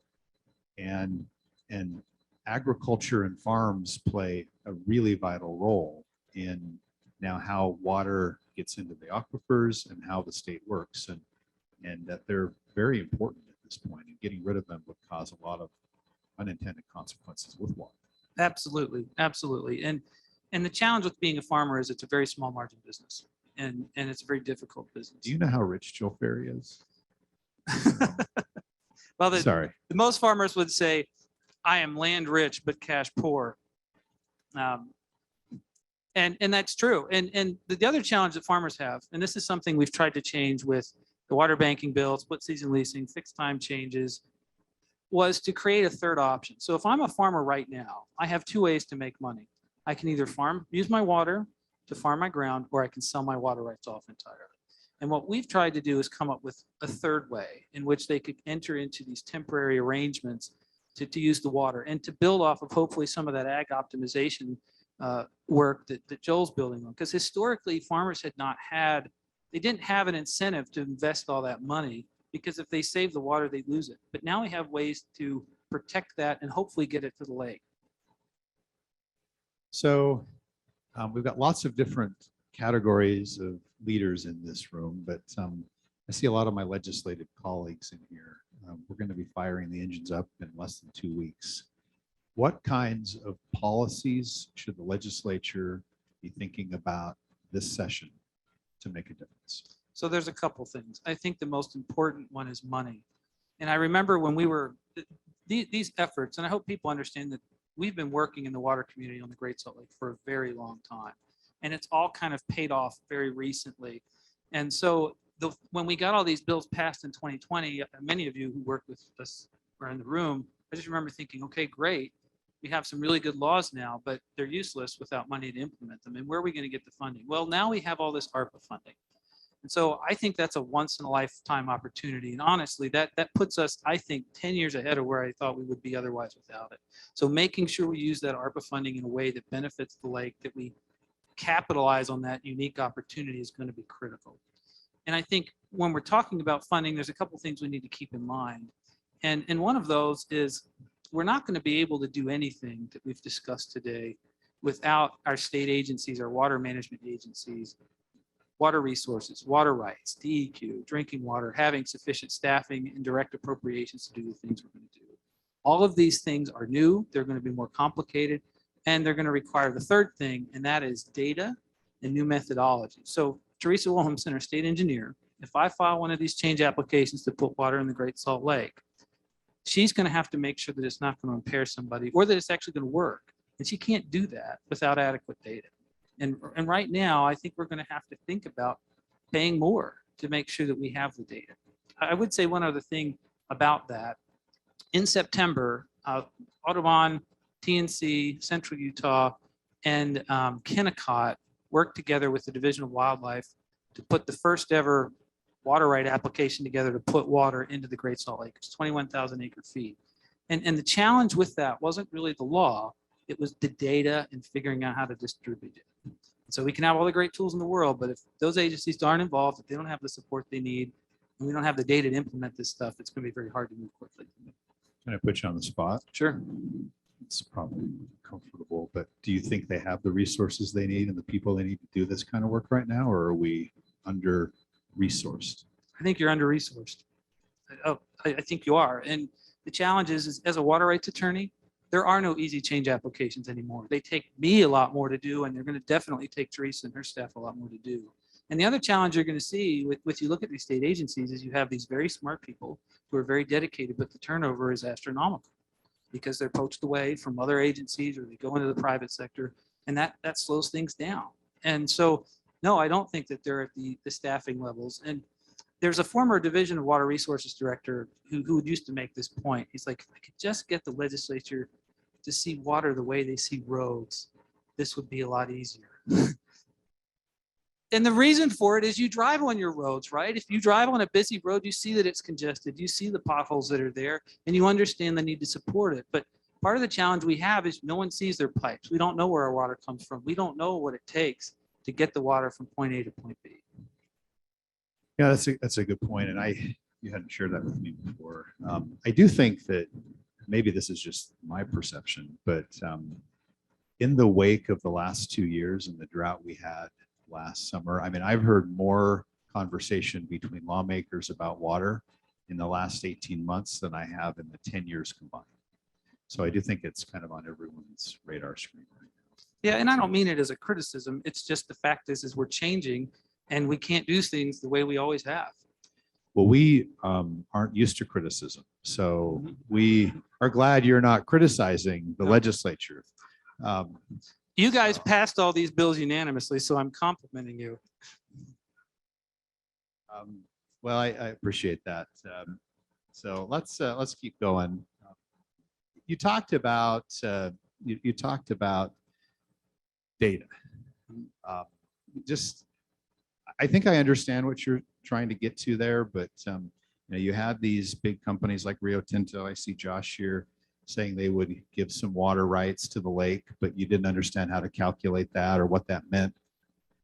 Kind of unpack that a little bit for us. What does that mean? Sure. So you can't manage what you don't measure. And so the challenge that we have when we're going to do these types of applications is making sure that we're not going to hurt somebody. And so in a state like this, where virtually every drop of water is accounted for, used by somebody else, if you change how that water is used, it could impair somebody else, or it may not get to the lake. And so in order to be able to do that, we have to have telemetry systems that give us real-time idea of what the conditions are in the river. And so if I take water from one point where it's historically been used and I put it somewhere else, will it get evaporated? Will it get diverted? Because that's when you're talking about distribution, the state engineer's job is to make sure that water rights get from maybe where they're diverted or one part of the stream to where they're supposed to go. And you can't do that if you don't know the conditions of the river or what it looks like in a given season. And we do have data now, but we're going to need more of it. And we're going to need more methodologies and new ways of accounting for this stuff that we haven't developed. And that goes hand in hand with money. All that's going to take more staff time and more resources than these agencies have historically had. That's great. Well, it's interesting to me when you talk about that. Contrary to, I think most people in this room have a really good understanding of the massive strides we've made in air quality over the last 2 decades in the state. Still more to be done, but a lot of progress has been made. And one of the reasons why we've been able to make that progress is because we have much better data than we had a long time ago. And so that same principle applies to water. So what else other than data and funding? Any other last thoughts you have that are things we need to be doing? Well, I do want to make maybe 1 or 2 points about funding. I think everyone recognizes that we're not have enough state funding to do this. This is a big problem. But hopefully we can come up with ways, a water trust, a water fund, where we can take some of this ARPA money and use it to leverage private investment. And you see that used in other states. And so I think that's an opportunity. That would be something in addition to just managing these things. But if we're going to have these new innovative laws, we're going to need to figure out ways to go work with water providers or water right holders and get them to work with us. And a lot of them are going to have to be compensated to do that. So that's one thing.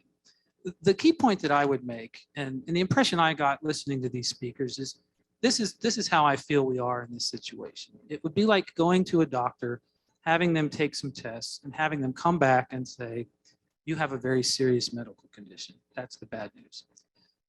And if you don't address it, it's going to significantly impact your lifespan or the quality of your life.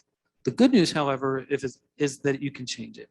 If you eat better, if you exercise, if you sleep better, if you invest a little bit more money in the food you eat or how you exercise, or maybe the mattress you sleep on, you can head off the worst of these impacts. You can still live a long life. That's how I feel we are now. We've got a lot of the tools that we have in place. We still need to do more on land use. Representative Ferry's bill would be helpful. Representative Hawks has a bill on one of the funds that we could use to have a sustainable funding source. And there's going to be a host of others I expect on landscape and other things and conservation planning. All of those things can be helpful. But the long and short of it is we are now in a position where we can actually put water in the lake. And if we had this conversation maybe 3 years ago, we wouldn't have been able to say that, but we are. And this ARPA funding, I don't think could come at a better time. I'm going to ask Davis County to use some of their ARPA funding for new microphones for the Davis Conference Center. So, well, any last words of wisdom, Nathan? Yeah, I hope that everyone who leaves this room, I hope this is this doctor's moment for you. And I hope when you walk out that it's not a feeling of discouragement or despair or anger, that you're not throwing your hands up in the air, that you're using this as an opportunity. I think most of you have probably known someone who had a heart attack, or maybe they got diagnosed with cancer, and then they made significant changes in their life, and you see them and you're like, wow, you're in great shape. It's like you look better than you ever have before. This, I hope, is that opportunity for us. And I think, real honestly, the stars have aligned. You've made this a priority. The governor went to Antelope Island to introduce his budget this year because of the concerns of Great Salt Lake. We have a lot of the laws that we need in place. We have an idea of what we need to do. If you haven't done so already, read the reports that Don mentioned. The HCR10 report you could read in half an hour, and it has very easy to understand bullet points on what to do next. The GSLAC report that his organization put together is another tool. Those are all things that I think provide a manual for how to address it. We just need basically the money and the data to implement it. No, that's helpful. Appreciate you being here. Why don't you just stay up here? I'm going to make some closing comments, and we're going to let everyone take off for lunch. So really appreciate everyone's attention today. This is something that wasn't on many of our radar screens a couple of years ago, and we just put this together over the last 3 to 4 months after we recognized the importance of the lake to our state and the people that live here. And want to thank all of those that participated and helped with today's program. I think it was excellent, and your wisdom and experience is going to be something we're going to lean on heavily over the next few years for sure. At the beginning of today, I said we think about sometimes the lake as a dead lake, and it's easy to understand why. Sometimes it's smelly and there's not much going on out there in terms of wildlife in the lake, but it's a really important part of our state. And I think we all have an increased understanding today of the importance of the lake and the consequences of not doing the things we can do to preserve its future. We are absolutely inextricably linked as a state to the success and the health of the Great Salt Lake. And I think that as we think back over 175 years since the pioneers arrived here, how much has changed, but how much is still remarkably dependent on that Great Lake that we have. Speaking of the pioneers, so when Jim Bridger talked to Brigham Young about the inhospitable environment that was here and how hard it was going to be to live here, he told Brigham that he'd pay him $1,000 if he could raise a bushel of corn in the valley. And Bridger obviously didn't understand the grit and the perseverance and the hard work that the pioneers would put into this valley to make it work.